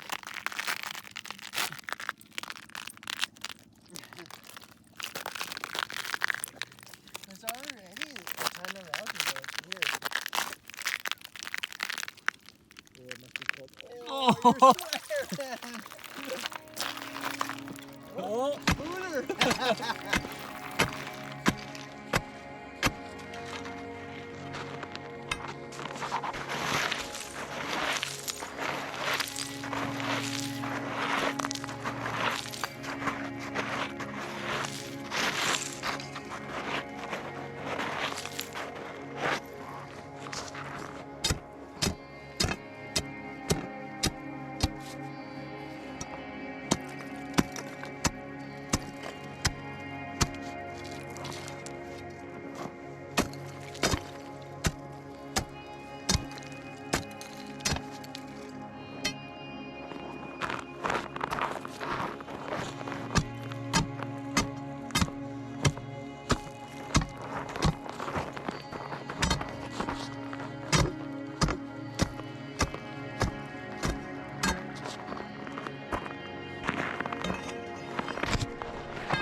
Making and maintaining ice is fascinating to me, especially after seeing it done firsthand by Buster Clare.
Over a few winters, I attempted to create great spots for hockey.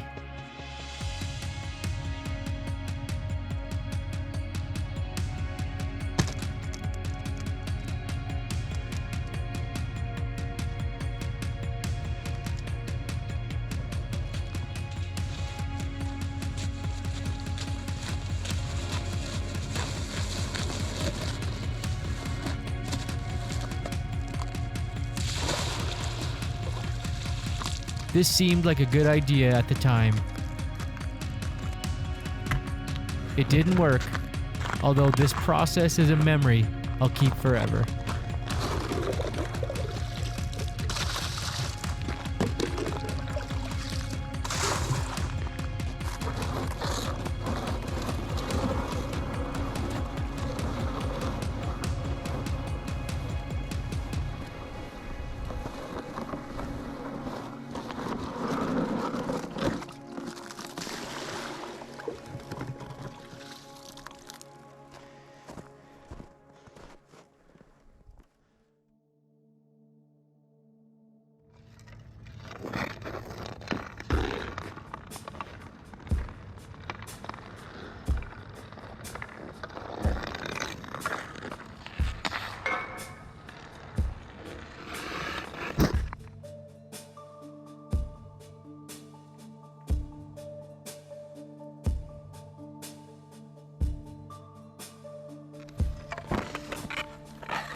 just a bit high.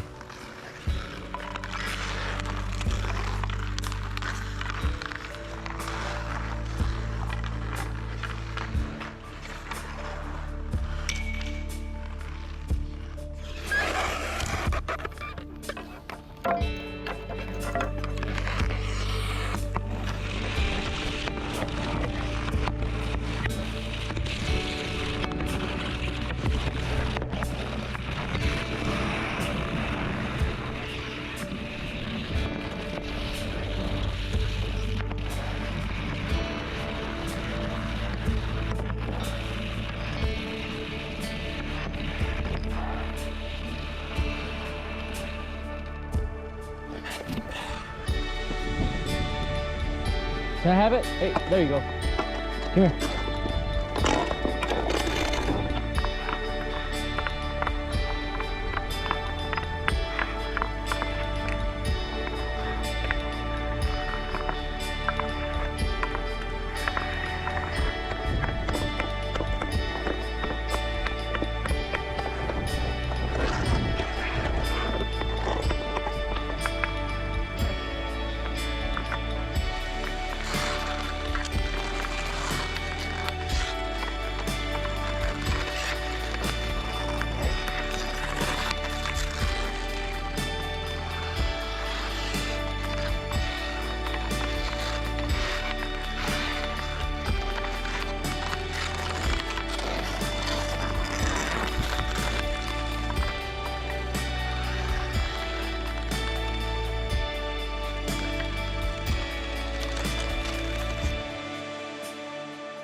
You gotta look for ice along here.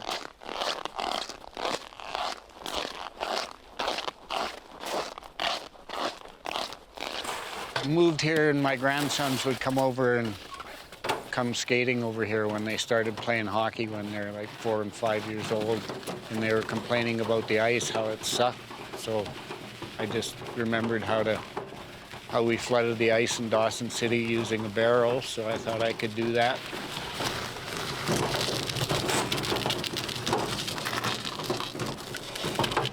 This is where I load it.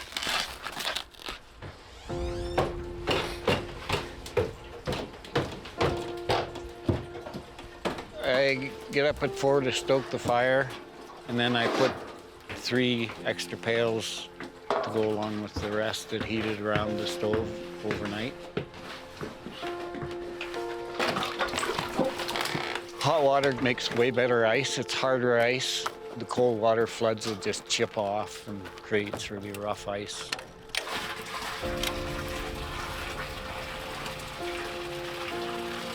Buster Clare has taken it on himself to create amazing ice surface here. And now his grandkids are grown and they've moved on and they're pursuing careers in hockey. He still maintains this rink for the community. And he's out here every day, like even Christmas morning, 7 o'clock, Christmas morning, he was out here flooding the rink because he knew the community was going to use it during the day. And just his process is, like, I think it's a mix of science and art and caring for the community.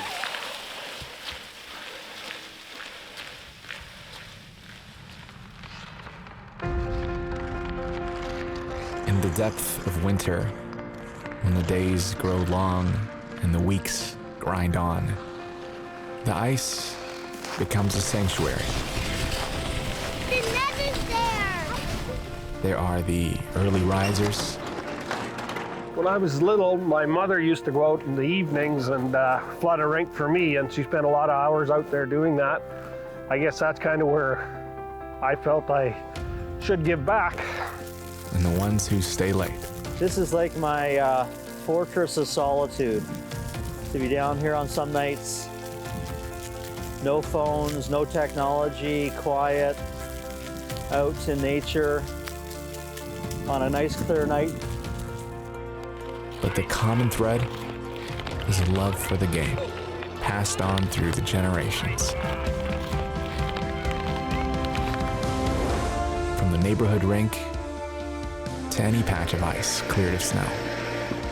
Pucks are passed among friends and complete strangers become teammates. Okay, you ready? Right, game on! There are no tryouts Okay, here you go, Roberta. or time clocks. There's just these incredible women who just want you to be better and to want you to have a good time. There's nothing quite like it.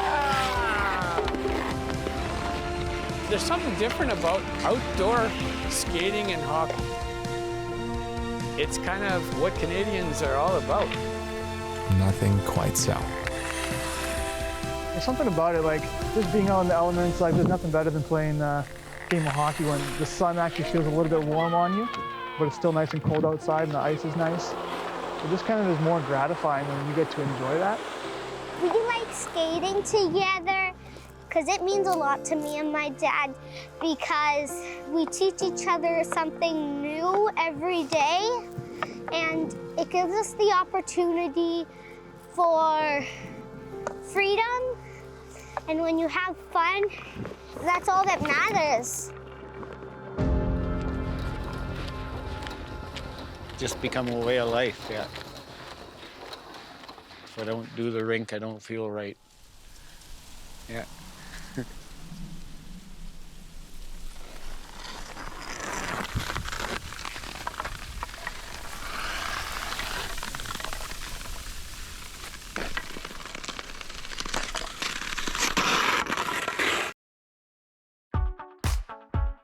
Thanks for watching the Outdoor Hockey Club New Year's Day Marathon.